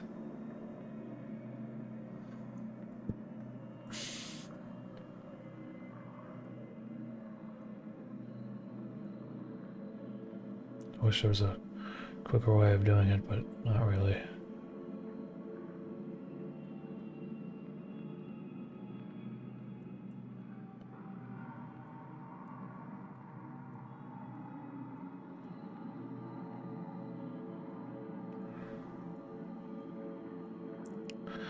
Okay, let's try that again. And also, I'm going to color in these frames here.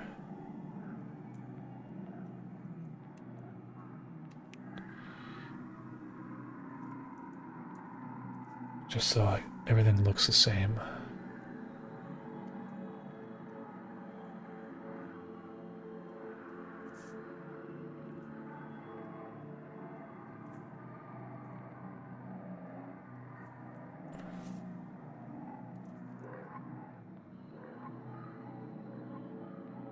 Okay.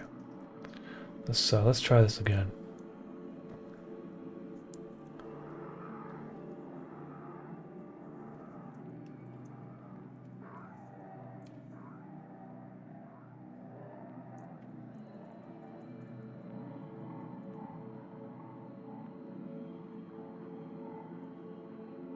I think I actually need... Let's just duplicate these frames here for a second. Move this over here.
Weird. It's almost like, I don't know, but it's almost like I need to draw different frames, maybe?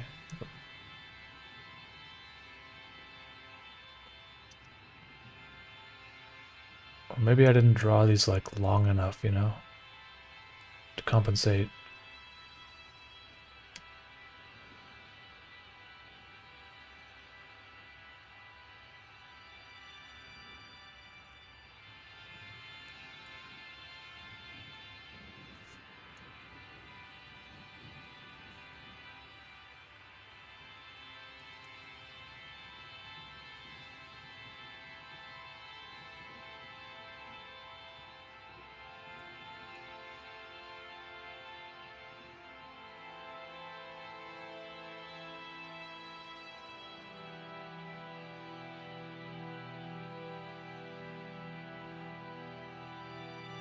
Thanks for the inspiration, Umami. I do digital infrastructure by day, animation by night.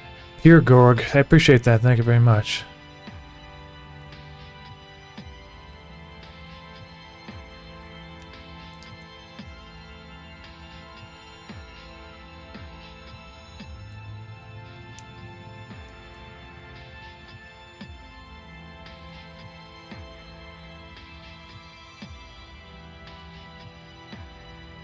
I turned the super chats back on. You know, I appreciate that, but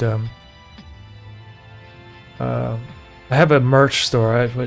Just that way people get stuff. You know what I mean?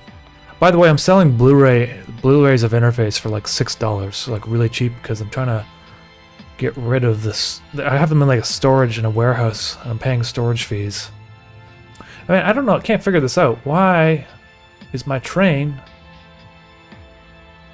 I think it's like a math thing, you know? That's probably... I need to know some math. But basically...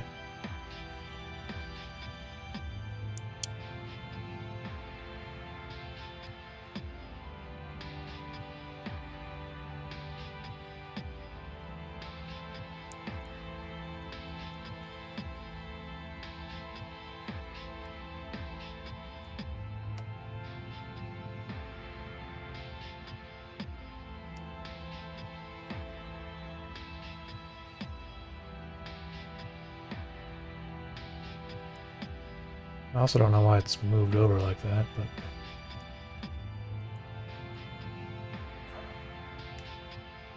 I'll figure it out, don't worry, guys. It's almost like at this point, I should put another train car, but that doesn't, it wouldn't look right.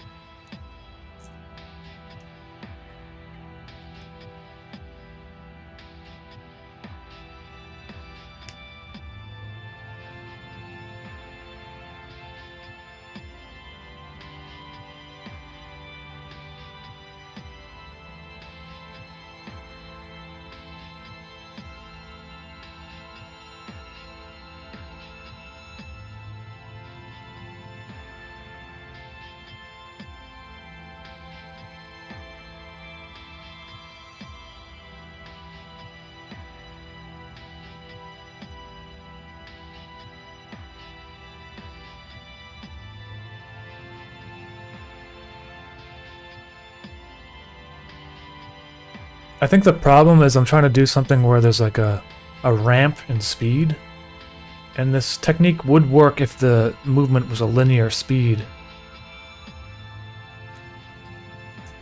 I'll figure it out, don't worry.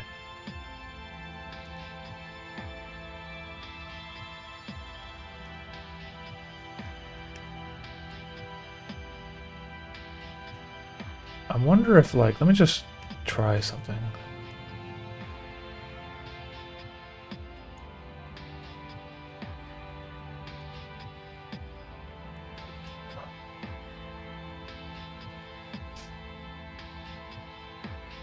No, I just fucked it up.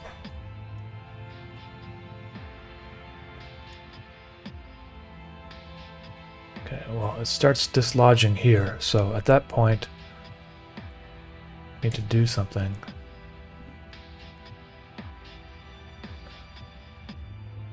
just deleted a frame. That seems to...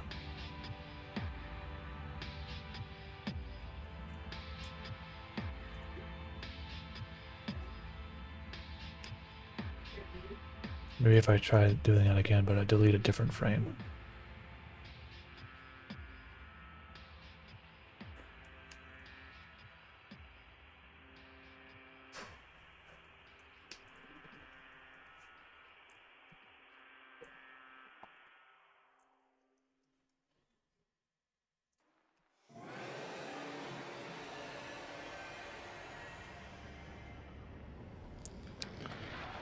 Okay, now let's see if I duplicate this again.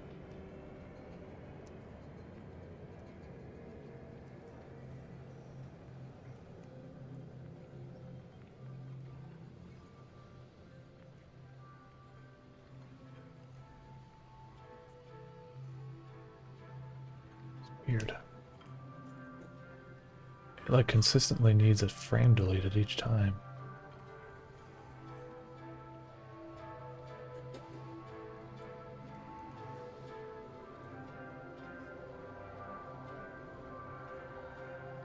Whatever, I'll just fucking hack it, you know what I mean?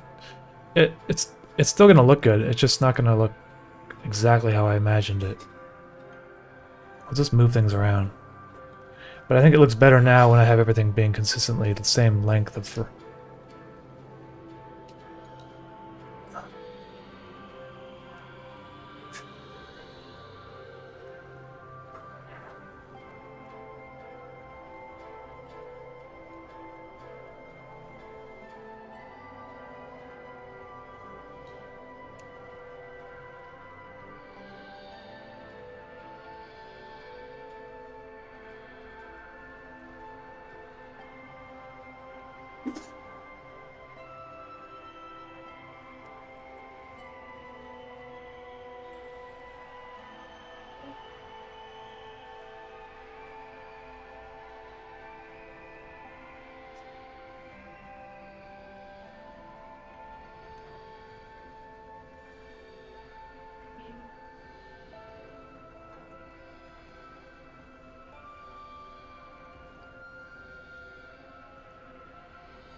Next episode of Save Mode, which is basically a continuation of Interface, but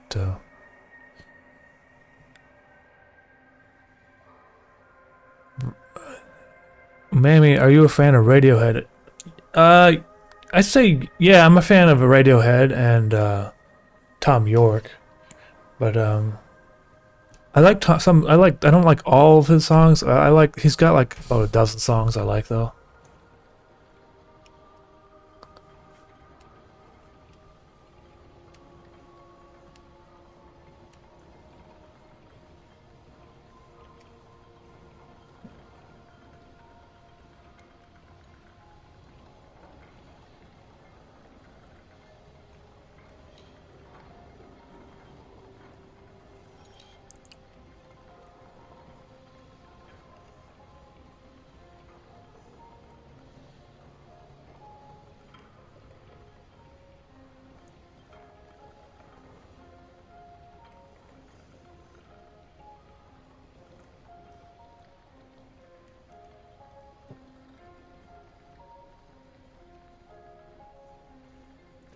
This is actually looking pretty cool.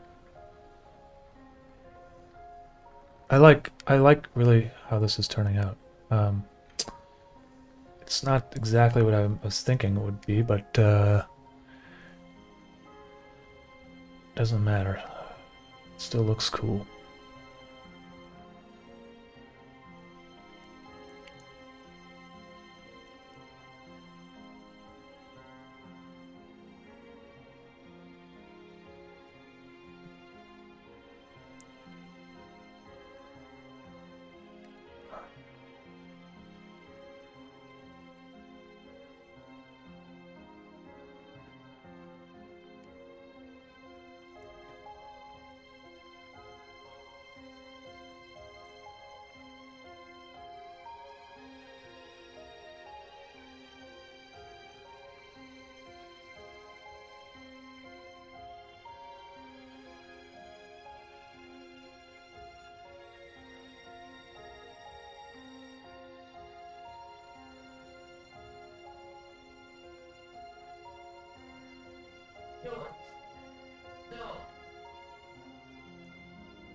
Well, actually, the red is gonna be removed. It's just so I can see what I'm doing. Because this whole scene's supposed to be black and white. But we'll see. Maybe I might change things later. I don't know. I don't know. We'll just keep going.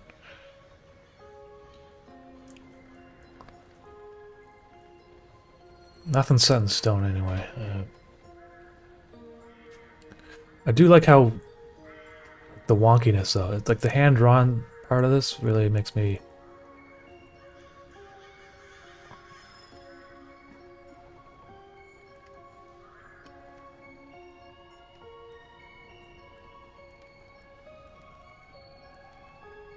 Just a little bit slightly too wonky though. Just a little bit too wonky.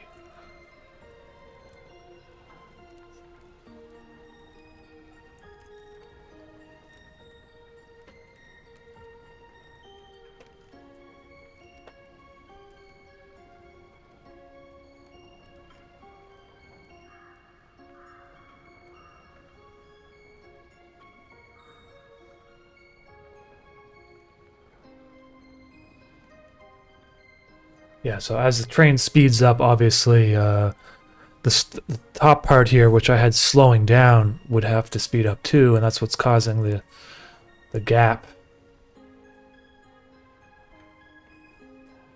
And I'm forgetting that on an actual roller coaster, the first seat is actually a little bit slower going down than the last seat, because it's being held back by the weight of the train.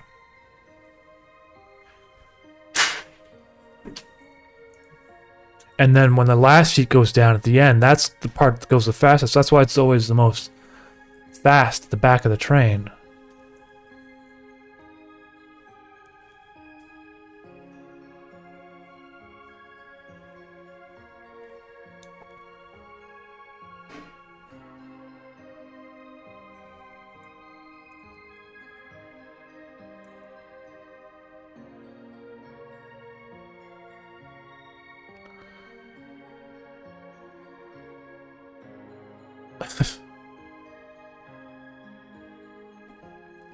Hey, appreciate that. Aloha Snack Bar, appreciate that very much. This sounds strange, but listening to your song Manhunter off of Hex System helped me kick a bad powder habit. So I simply want to say thank you, and I love your art. Hey man, that's very good that you're off the powder. I'm assuming that's...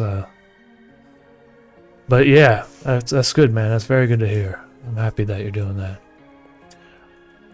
I've been like cleaning up myself too, you know, just and it's like I never used to go to the gym that often, but now I'm going like 3 times a week and sometimes 4 times a week. And I feel completely different. And I didn't realize how much of a difference it makes. But as a result of doing that, I'm also eating differently too. Hey, look at my train. Did you draw that? Watch this. Yeah. Isn't that cool? Yeah. That looks like the Roller Coaster Tycoon intro. Is it? Yeah.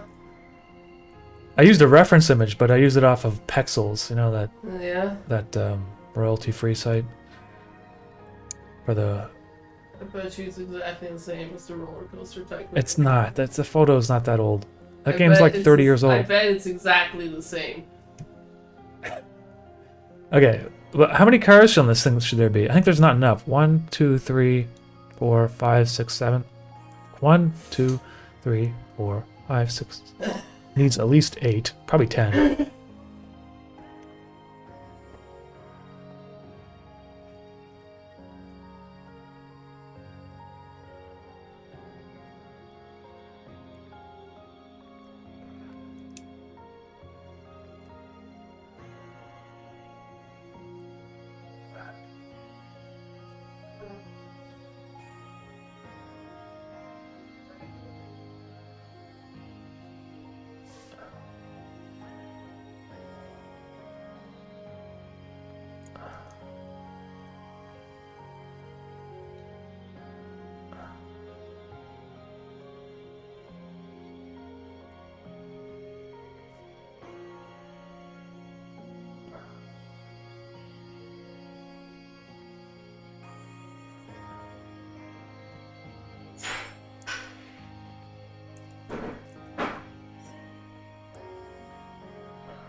I hope you saved. Yes, I'm always saving. And I got everything backed up twice, so.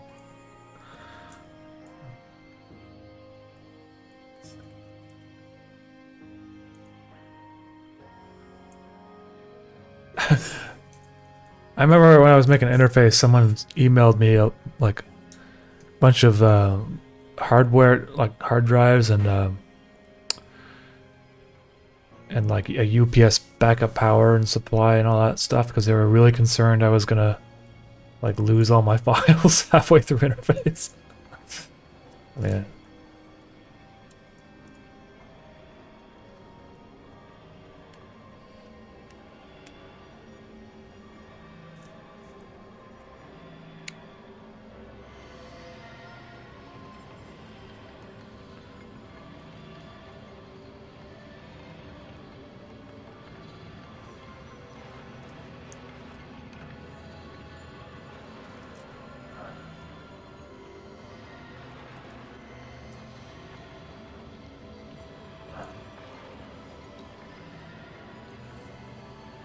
Wagon. Love your animation and sound style, made me very refreshing. I appreciate that, Wagon. Thank you. Outskirts. Hello there. I want to say thank you for this real and mesmerizing experience. Hey, I appreciate that, Outskirts.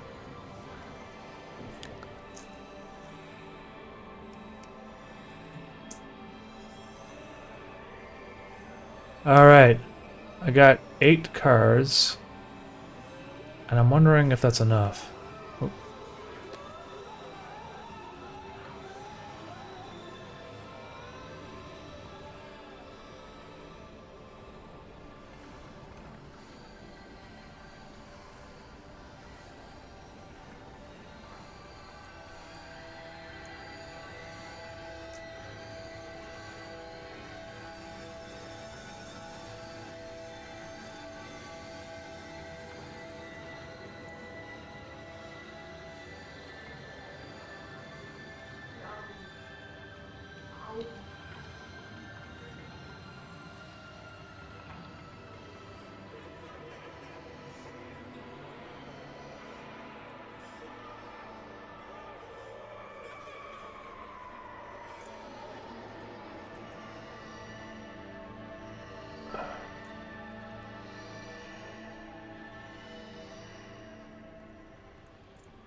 Whoa.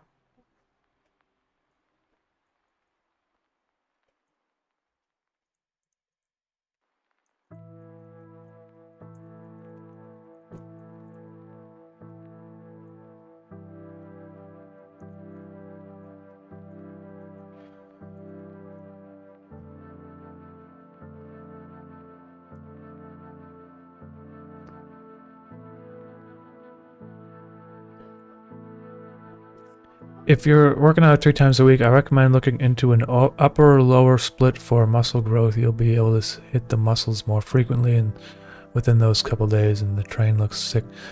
Samuel Dixon. I've never actually like read anything properly about it, but I've been kind of doing like a cycle of like I don't know, but like we train like either the upper back, chest, and legs on different days, and then like backs on a separate day. So like it's kind of like a cycle of different muscle groups, but I don't know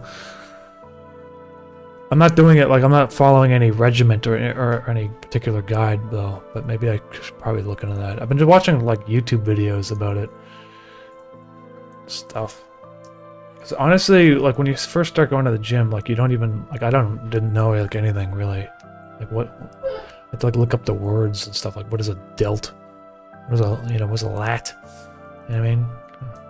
I didn't know any of that stuff, so.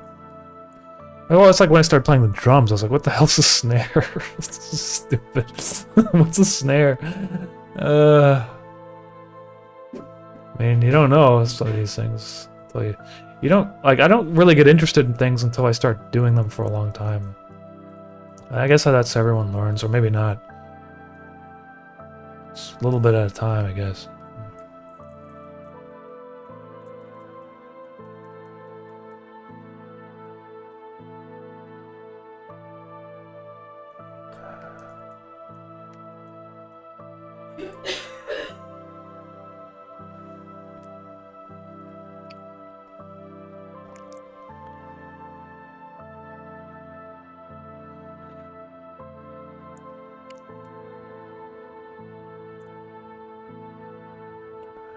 Samuel Dixon, there's this guy on YouTube, Renaissance Periodization. I don't know, I understand that guy's the name of the channel. What does that mean? Because it's really long. But I know who you're talking about. That's like Dr. Mike Israel, I think, or something like that. This is his last name. I've watched some of his, I've watched probably about half dozen of his videos. It seems like I've incorporated some of his advice.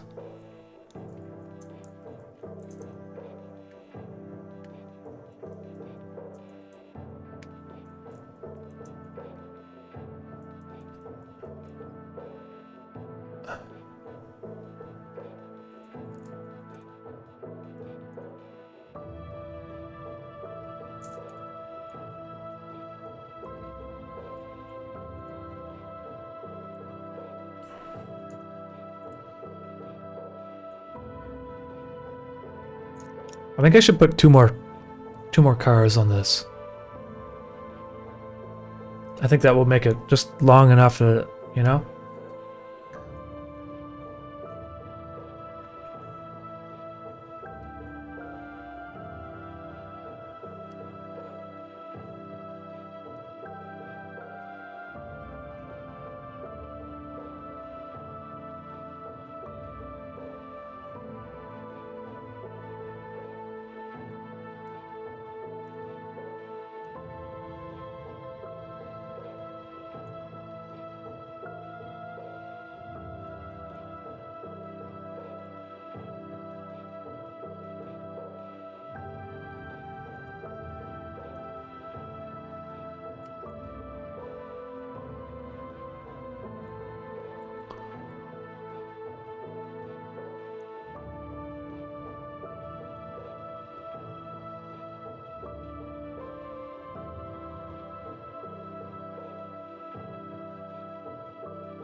CJ, thank you for that. I appreciate that.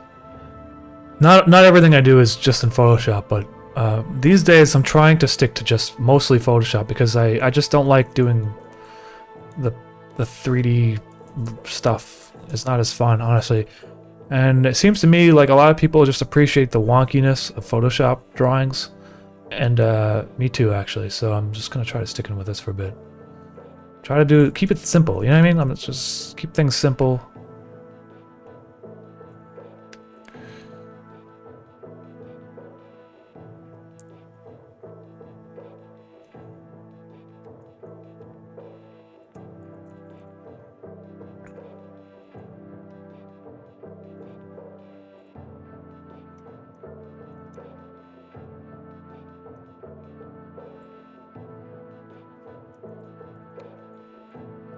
Now this shot, once I incorporate the front of the drawing, and I add like the movement of the clouds, and I add a little bit of dust floating in the air, and I put the birds flying properly up in the sky, the shot is going to look really, really nice.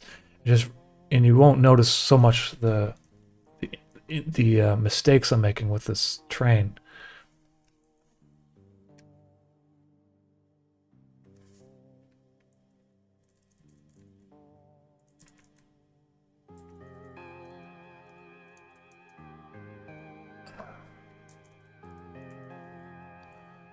Joseph B. Hey, Justin, would you ever consider making a course on animation? How do you animate the interface way? I'm making my own feature animation and would love to learn your way. You know, I guess I probably could if I wanted to be organized about it. I do have like tips I could put out there. I'm not like an I guess you're right. It would be like how to animate the interface way, not the professional way. I would consider it, you know. But just probably not. I don't know when I would do it though. That's the thing. See, here's the problem, you know. Like I'm too much of a I'm not like that much of a business person. You know what I mean? Like I try to be with the merch and stuff, but like I'm actually more of like I'm not. So it's like when I think about that, I'm just like look, I gotta like plan stuff because if someone's gonna buy something, it has to be like at least somewhat useful to them in some way. I don't know how much. I don't even know how much. Like how many videos I would do. It'd basically just be me rambling. You know what I mean? I try to like it'd be like a live stream, but like useful. You know. I guess if I like sat down and try to organize my thoughts and put them into like a document, and then I like rewrote it and stuff, made it more concise, it might be worthy of reading, I guess, or I don't know. I know that just people want it though. I know there's people that kind of want like something like that. I'm just too lazy to like put things in a document. Okay, I think I got how many? 1, 2, 3, 4, 5, 6, 7, 8, 9. Okay, I can't have 9. I need to have 10, right? So one more, I think, and it will be good.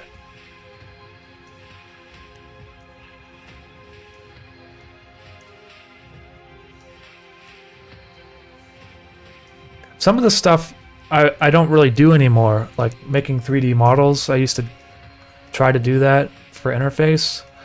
So there's like scenes in interface that are 3D, and I don't want to like get back into the 3D stuff. So I would try to avoid that. I'm honestly not the best person to learn from if I'm doing anything 3D anyway, so but I guess I should probably just stick to the stuff that actually works.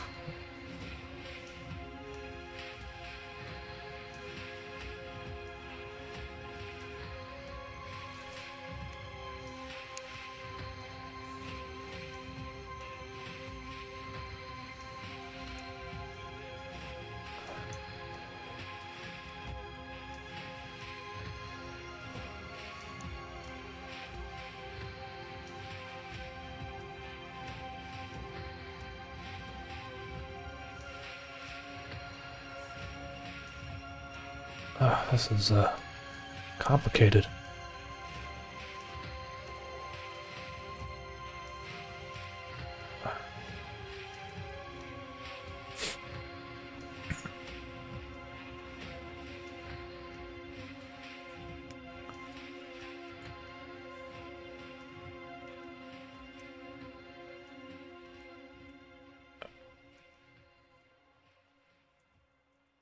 Okay.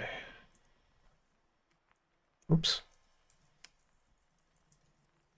Probably should lock my layers.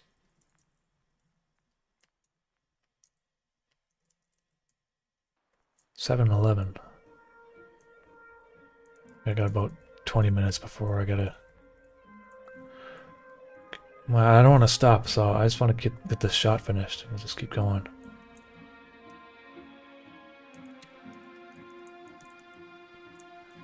I had some soup, so I'm not that hungry yet.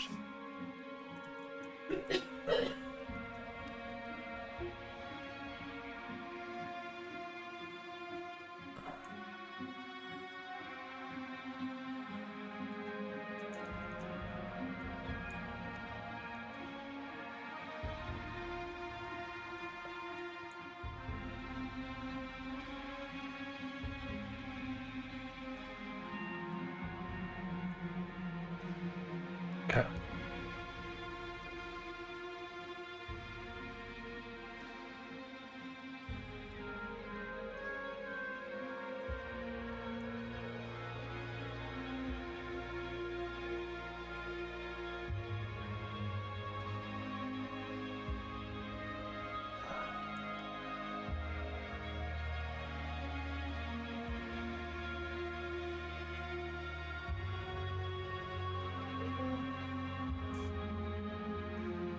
So wonky.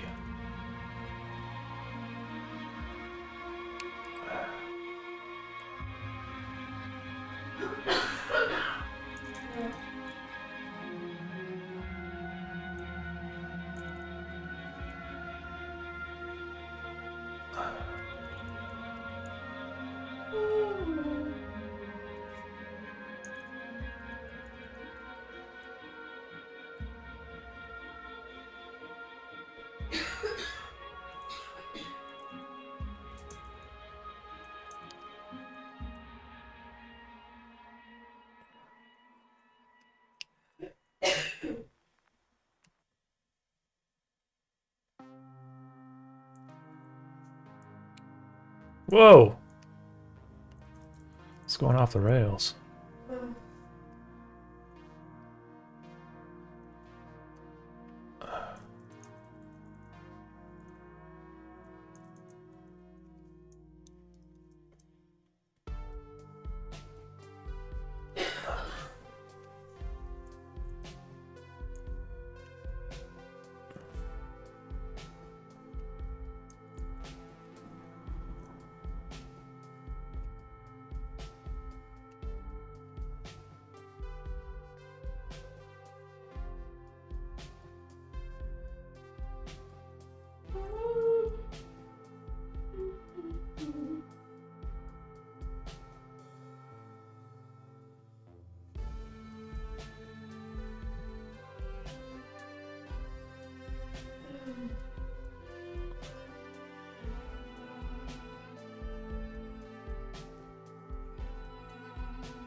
My train. Oh, fuck, that looks cool. I love it.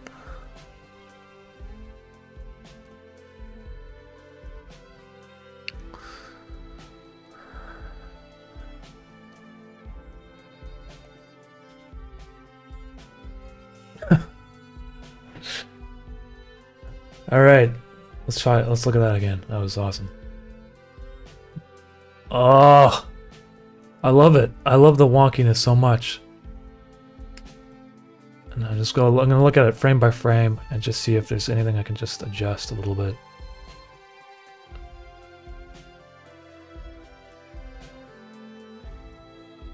Maybe this car just a little bit.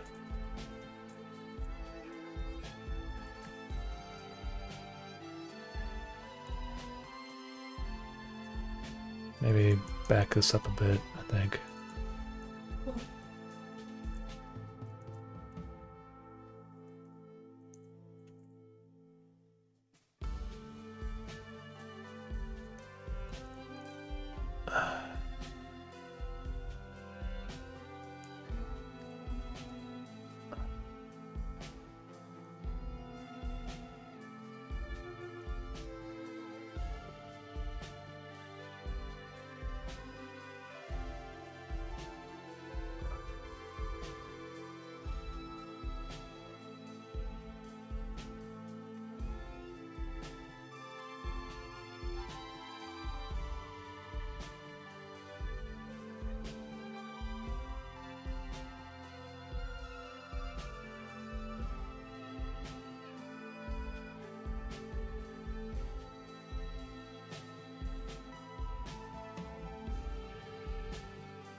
Ah, I'm liking that. It's starting to look kind of dark in my room here. Is that better? Looking yellow in my room.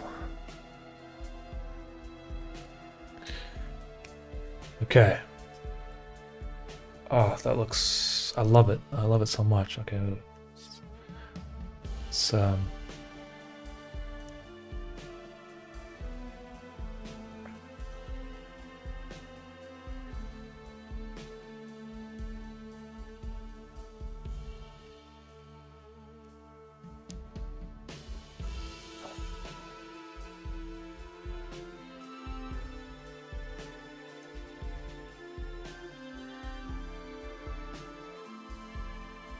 okay, that's my train layer.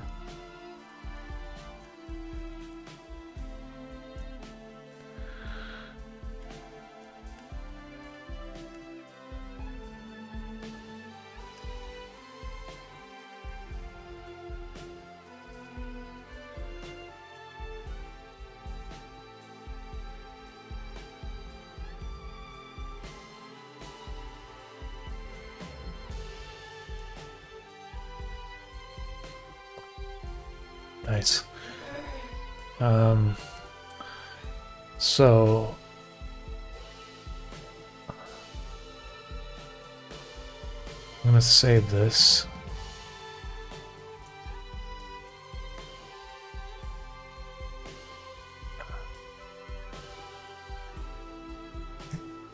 And then I'm gonna go open it up in After Effects.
Yeah, so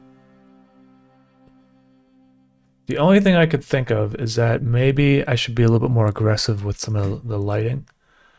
The shadows, so I'm gonna...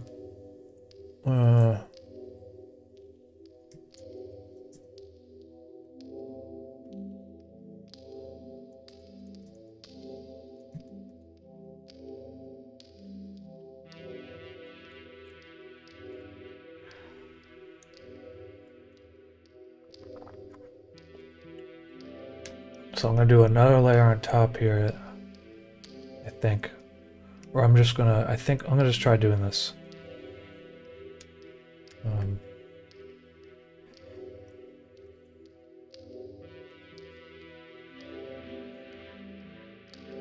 I don't know if it's gonna look good or not, so. Well, especially around here, the shadows.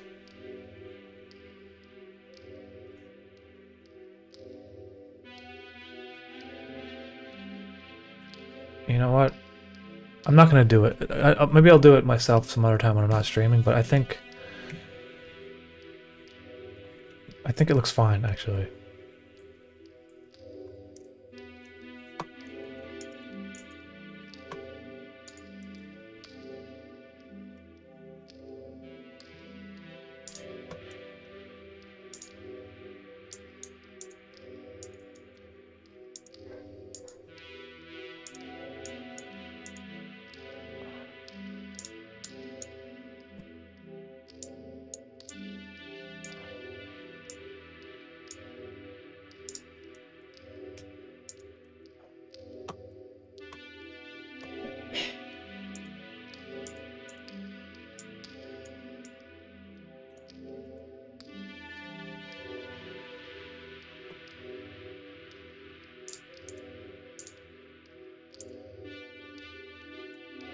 I think that little outer glow makes it just thick enough that it looks better. Yeah, it looks... Yeah, I think so. Okay, and I can get rid of that later if I need to. Now I'm gonna animate the cloud here.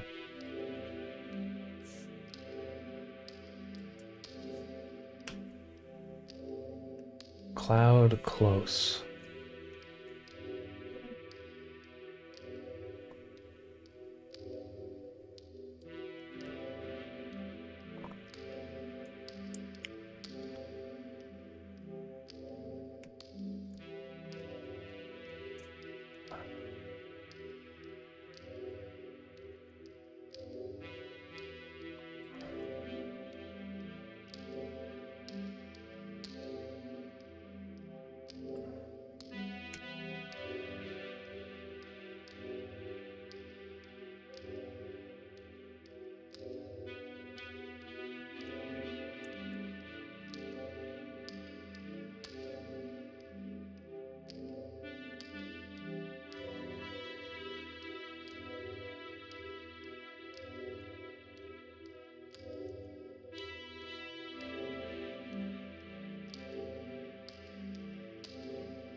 It might be nice to have like the birds sitting on the railing, and then when the train approaches closer, then they fly away. Because then that would be like something a bird would do, right? So it's only like 5 or 6 pixels, so I don't think it's going to take very long. I'm going to do another layer where I have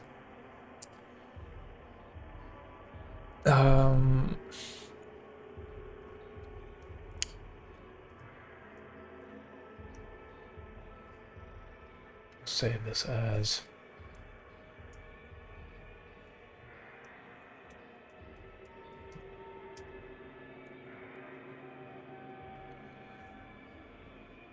okay, so I need to just the birds, I just put them in there as a placeholder basically, but How very much I've loved you. How very much I've tried my best to give you the good life.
Do you have any rules for yourself to keep foreground, midground, background? What do you mean? What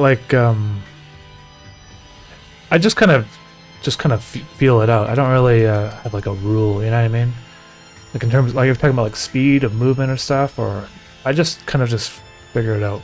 Like just what a. Unless I don't know. Unless I'm.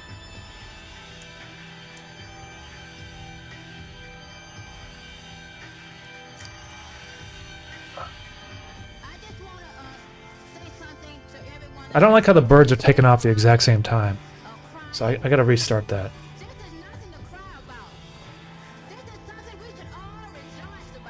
Let's just, you know what? Just fuck these birds. Let me just start again.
gave you the name inspiration for Umami. I didn't really think too much about it back then, but it just kind of meant like savory meat flavor, and so I thought that was a nice way of. I thought that kind of represented the animations I was making at the time.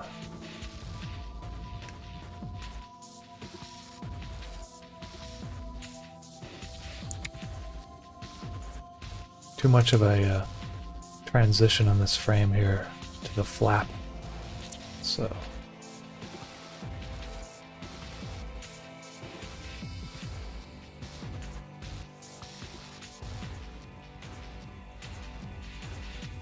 it's an aggressive flap immediately.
Yeah, that's looks more natural. They take off at different times.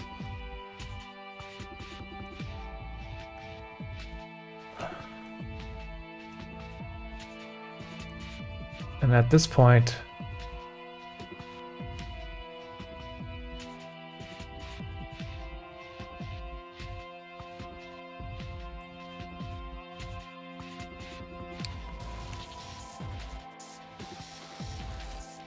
they're probably just gliding, I think.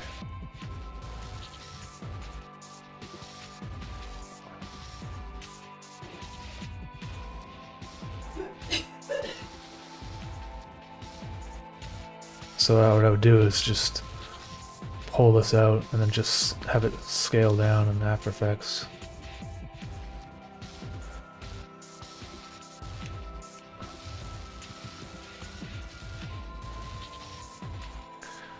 Okay, so now just get rid of everything else.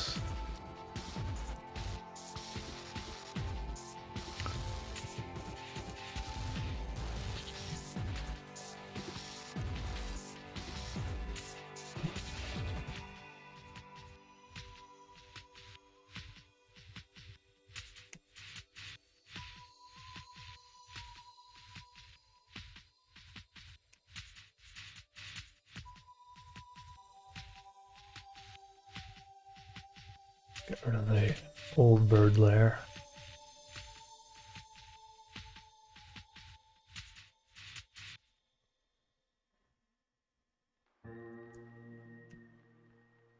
I think they take off too early though, so let's just have them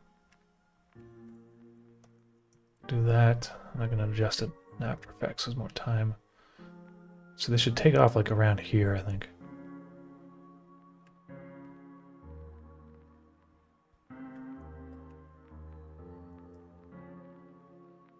Yeah. And then here, position.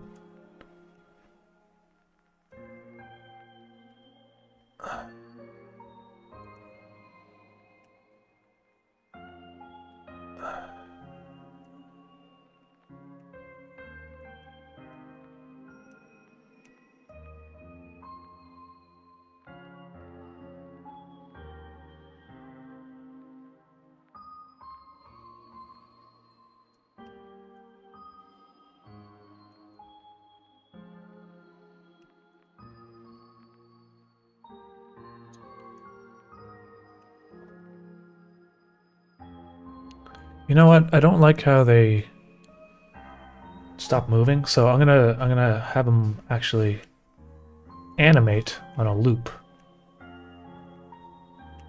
So rather than dragging out this, I'll just delete that and then draw probably like a 6-frame loop.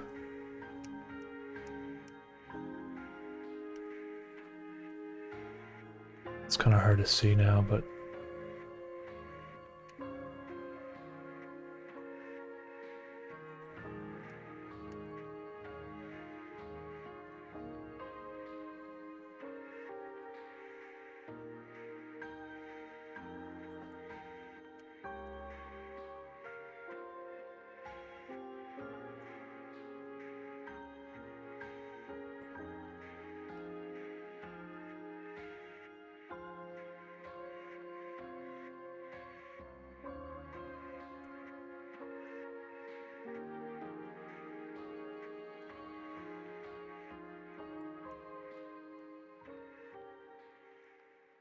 make that an 8-frame loop.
Yeah, see, that looks much better already. They're so much better.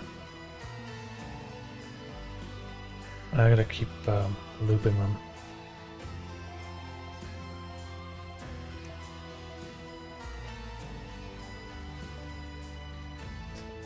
It's not exactly a loop because they move, but whatever.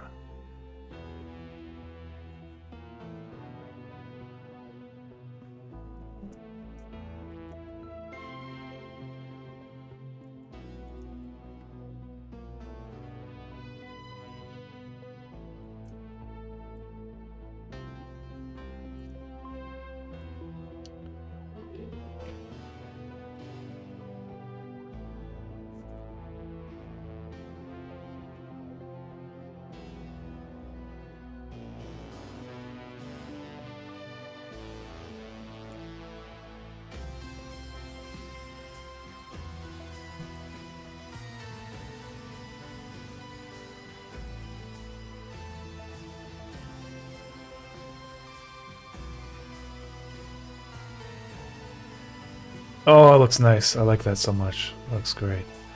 Let's add the another couple.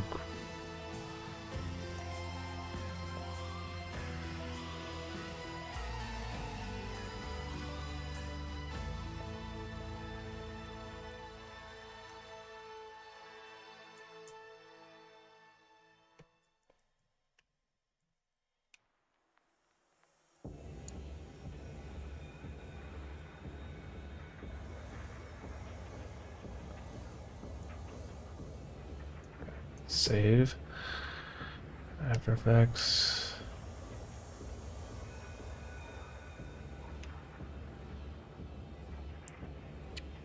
Now the birds keep the scene alive, you know? Whereas before, it just kind of died after the train left. And the cloud, I think, is moving too much.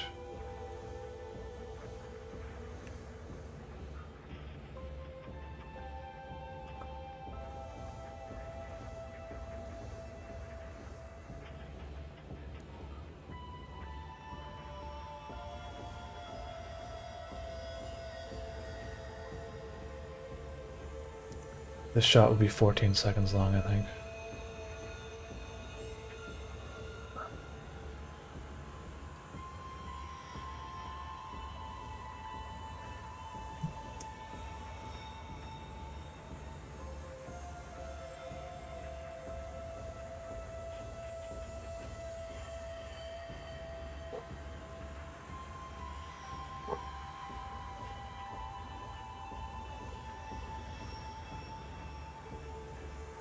Now, I wonder if I could like make this shake while the train's going next to it, but I don't know if that's a good idea. That'll probably look kind of cheesy.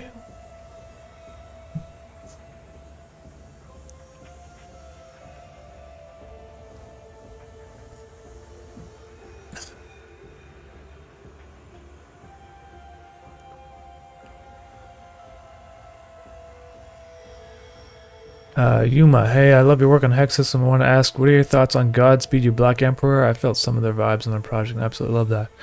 I don't really listen to their music, man, but there's some music, some of their tracks are on my playlist, I think. But I mean, honestly, like, I'm not too familiar with them. I gotta like dig into them a little bit more. But I think they're from Montreal too. I don't know, man, sorry. Are you okay with lowering opacity to fade things out, or do you feel dirty about it as a method? I feel dirty about it as a method. I don't do it. I think I've done it like once a long time ago at like one of my McDonald's animations.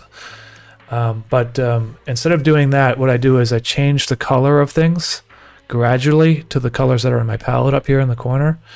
So if I do a dissolve, I'll do it by changing the colors. That way it's like a real dissolve and not like a fake dissolve. Because the thing is, like one of the rules I use for my animation is that I don't have any colors other than the ones in my palette.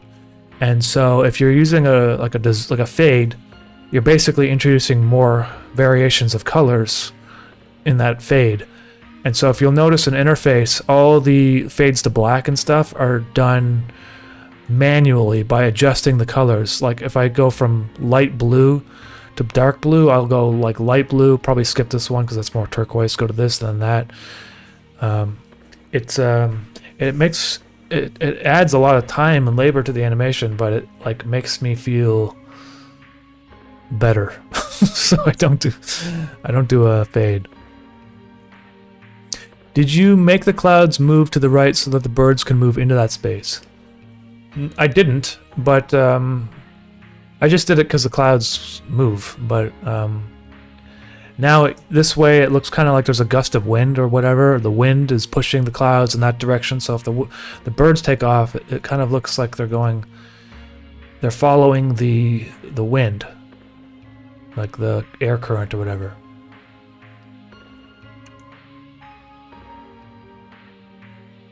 I've gotten much better at animating birds.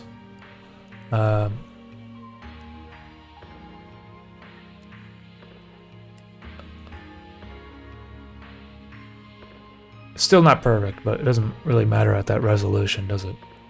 There's another trick sometimes I do is, I don't know if I'm going to do this or not, but sometimes I put this turbulent displacement on my animation just so it makes everything kind of just jitter around a little bit. But I don't know if it's... I think it might be distracting.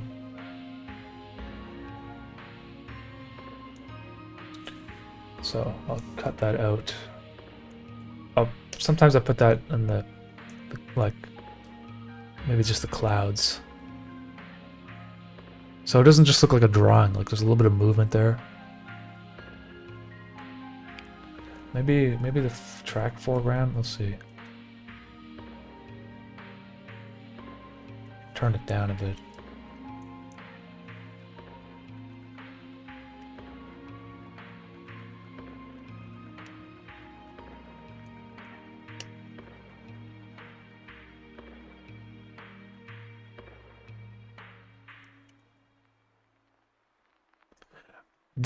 I don't know. Is this track?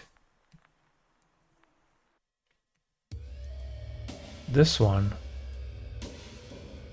And I'll just create a new null here. Track midground and track background. I'm gonna just tie the position to the null. And if I were to move.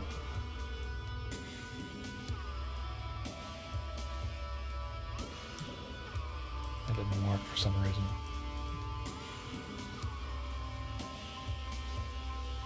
Okay. I wonder if I add just a little bit of vibration.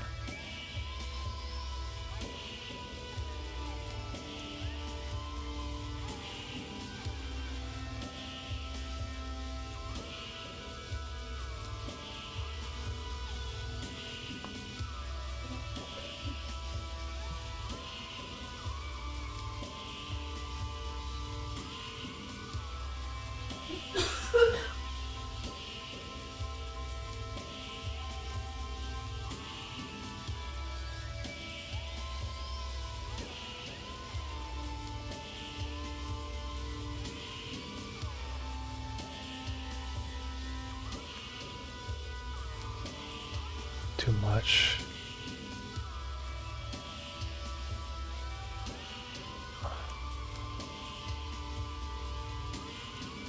I have it backwards.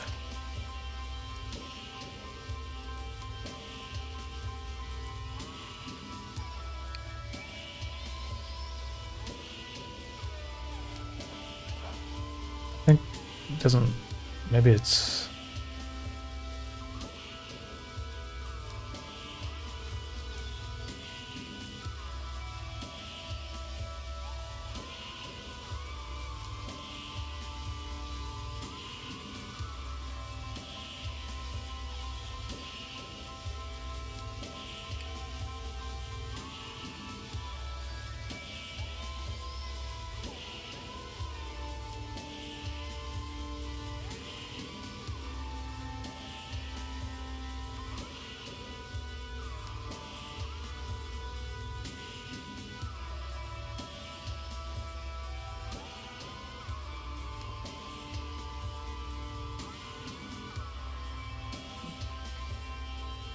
I don't think that looks good. Maybe it just. What do you guys think?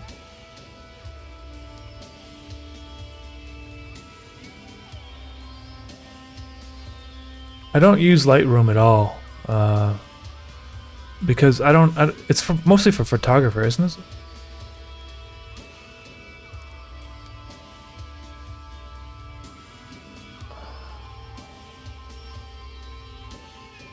I don't think I'm gonna do that wiggle.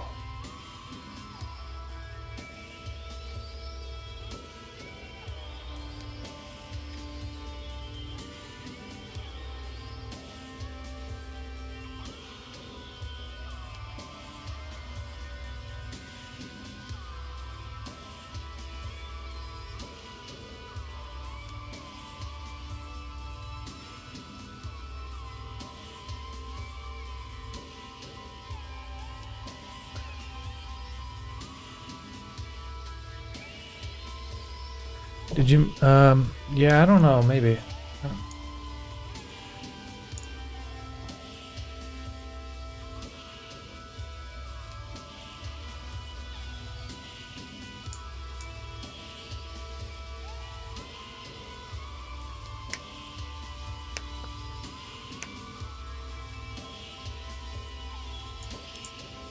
Oh, the birds, though, I should put a little bit of,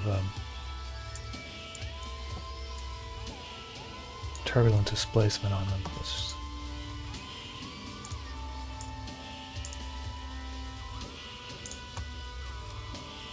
So they look like they're alive.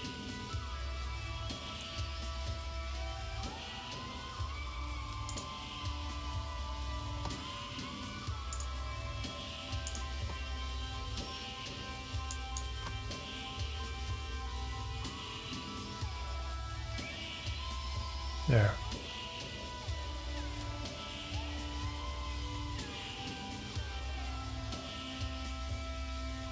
That's it, everyone. I think that's my shot for today. I think I'm done. I don't think I'm gonna add the wonkiness.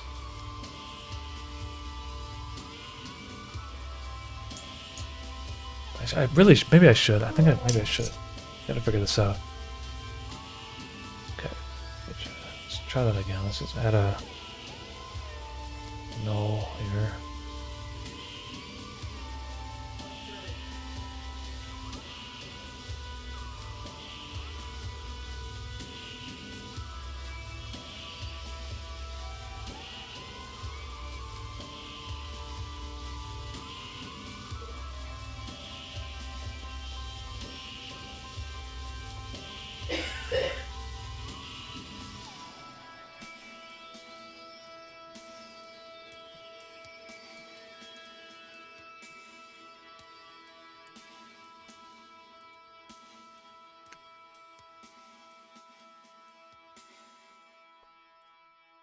So how does this work with a slider?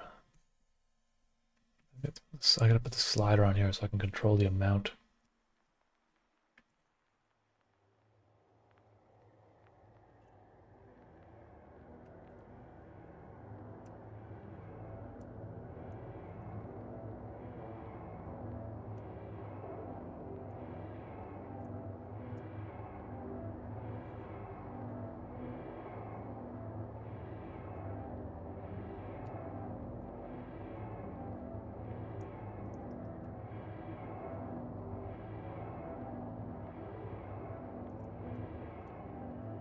Hold on, let me look up how to do this.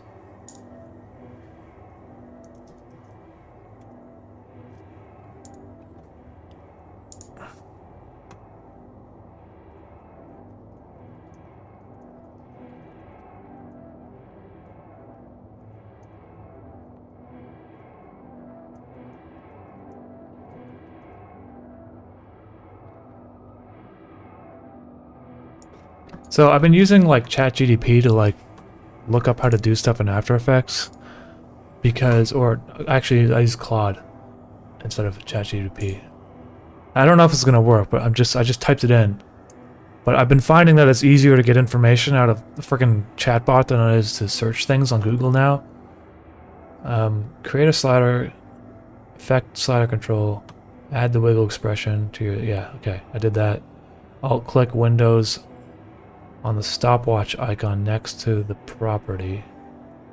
This will open up the expression editor. In the expression editor, enter the wiggle function and link it to the slider.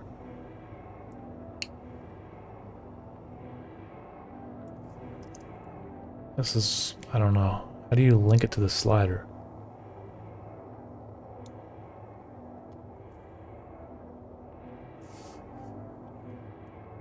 I think if I select this,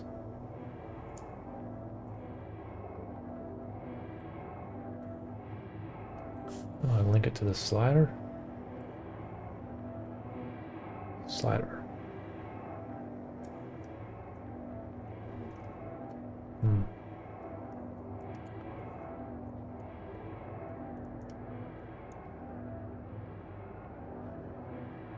This expression uses slider control while 50 represents amplitude. Okay, I'll just copy and paste this.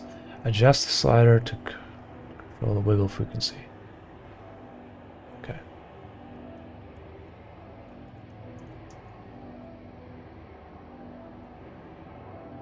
Okay, so there it is linked to my slider, and I can control this by going 4, 1, I think. So now when it's at 0, yeah. So basically, the reason why I had to do that is so that I can increase the vibration and I can have it go away when the train is there, right? So basically right now I don't want that much vibration, so I'll go slider, make it 0. And then when the train's like coming around the corner, then I'll go like 2 maybe. That's probably too much, but whatever, I'll just 2 for now. And then right here, go back to 0. And I can go turn this into a curve. So now,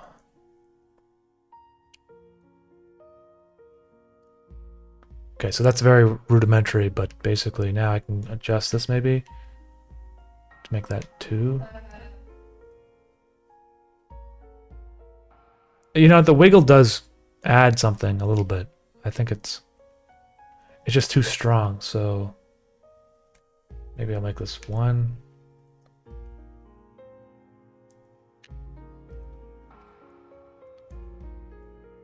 Maybe I can adjust this again.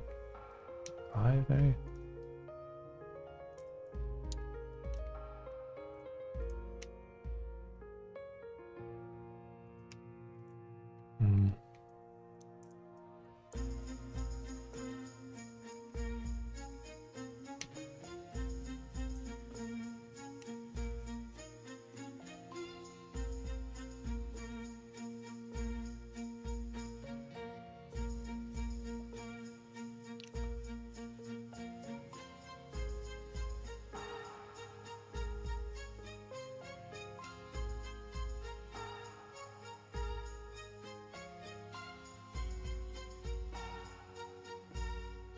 There we go. That's what I meant to do. Okay, so actually, increase this to 12, the peak, and maybe do this.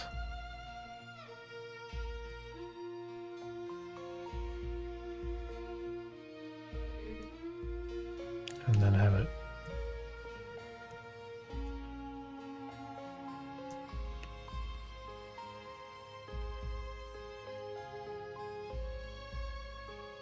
Okay. More like that.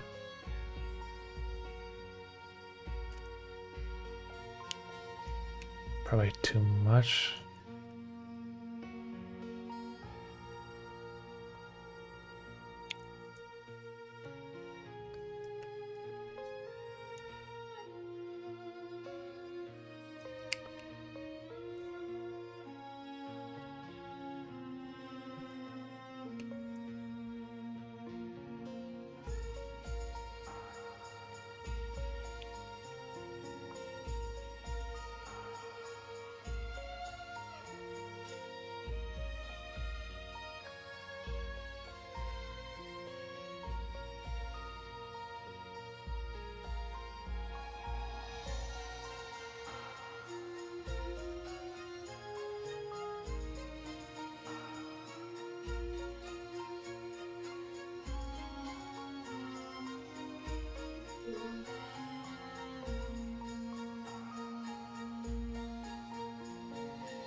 Increase the scale.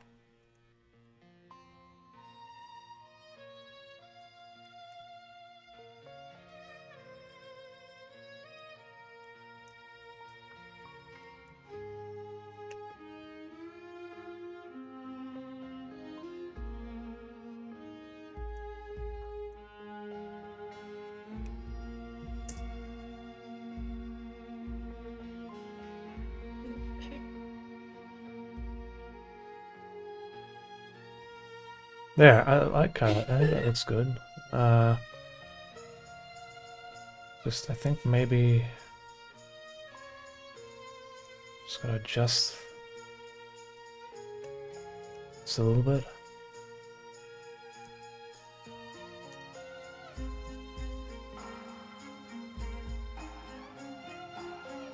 Yeah.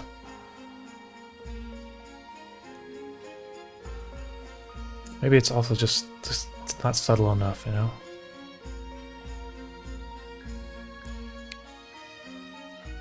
Hmm.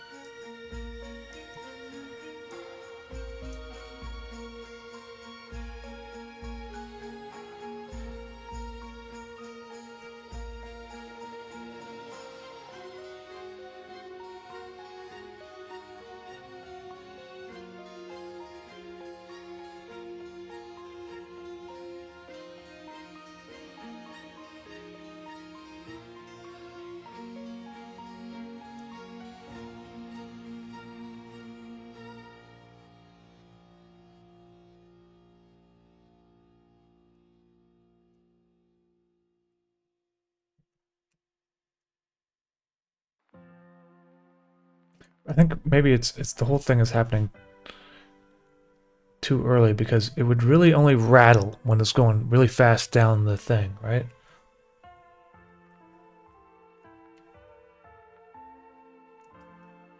And so it's happening like way too early.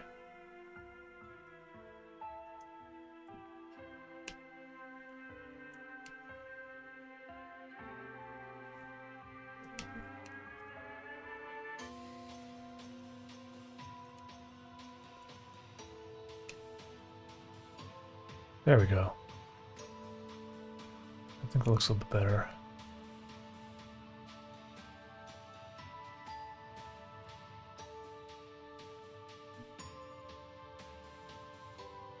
I wonder though if I can control the area that it rattles. Because really it wouldn't rattle over here that much either.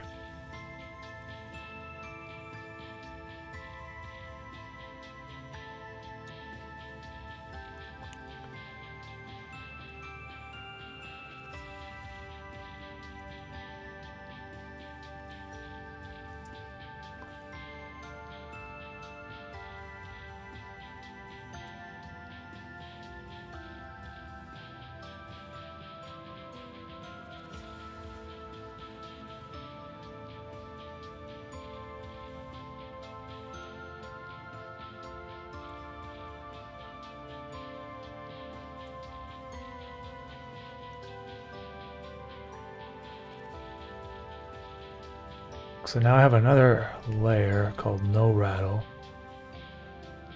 And in this layer, there is no rattle. Now I'm just wondering.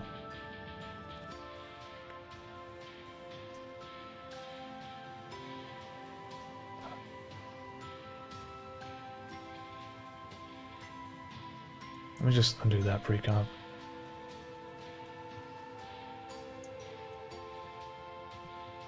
Okay, so now I got that layer called no rattle.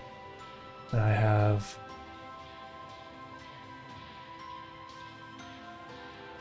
rattle. Okay, and so if I disable this.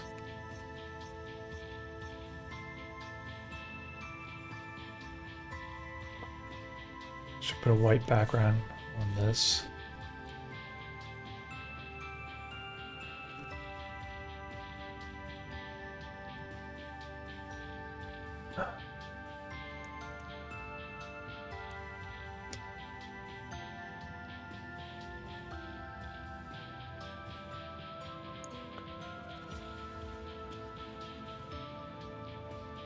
So I can cut this area out.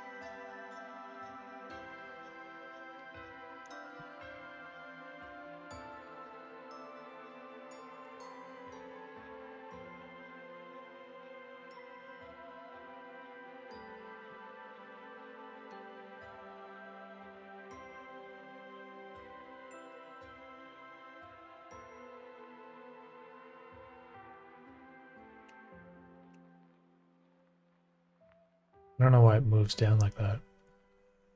Just move it up. Pixel.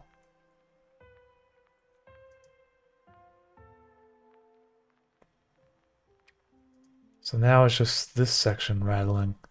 But maybe I should have a little bit of the edge of it.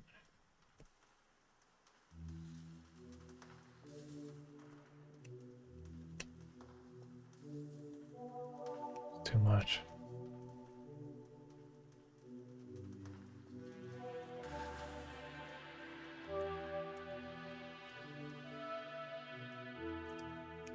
Make it a little bit less noticeably cut out.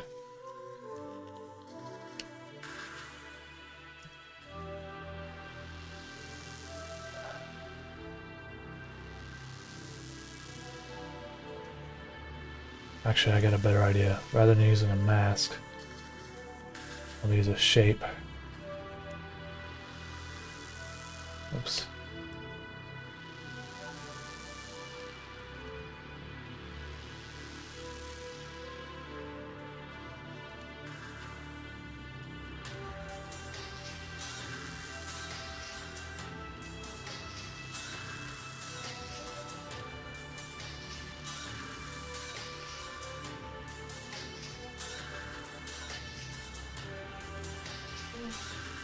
The reason why I'm using a shape is now I can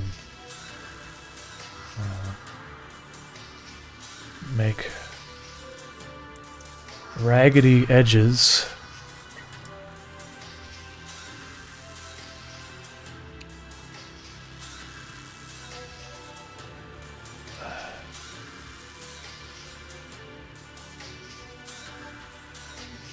just change the color so you can see it.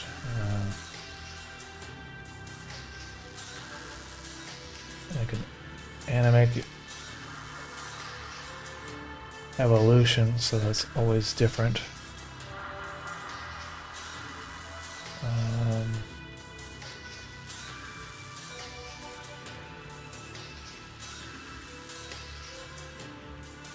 Well, maybe not the evolution, I mean the random seed.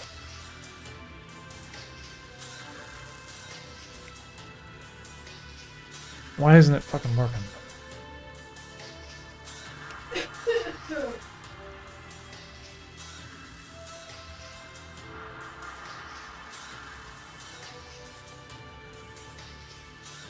Oh, you're supposed to put time times 15. Okay, now make this a track mat.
All right, everyone. I think that's about it for today.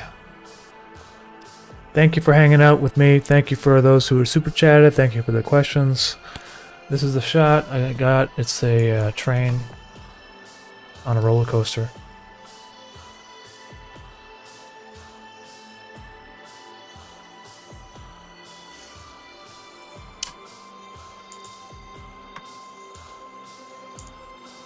Yeah, I think it looks pretty good. The only thing I think I want to just adjust before I finish. Make that a little bit longer. Now, final shot. Which, you know what? I am gonna put one more layer of turbulent displace. But it's going to be such a small amount.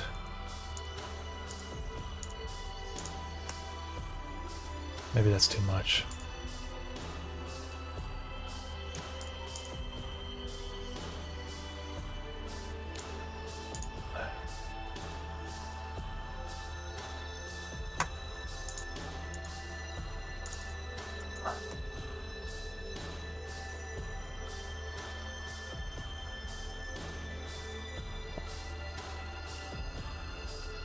Yeah.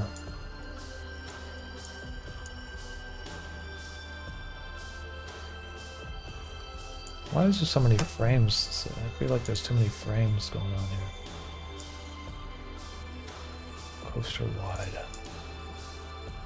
Whatever.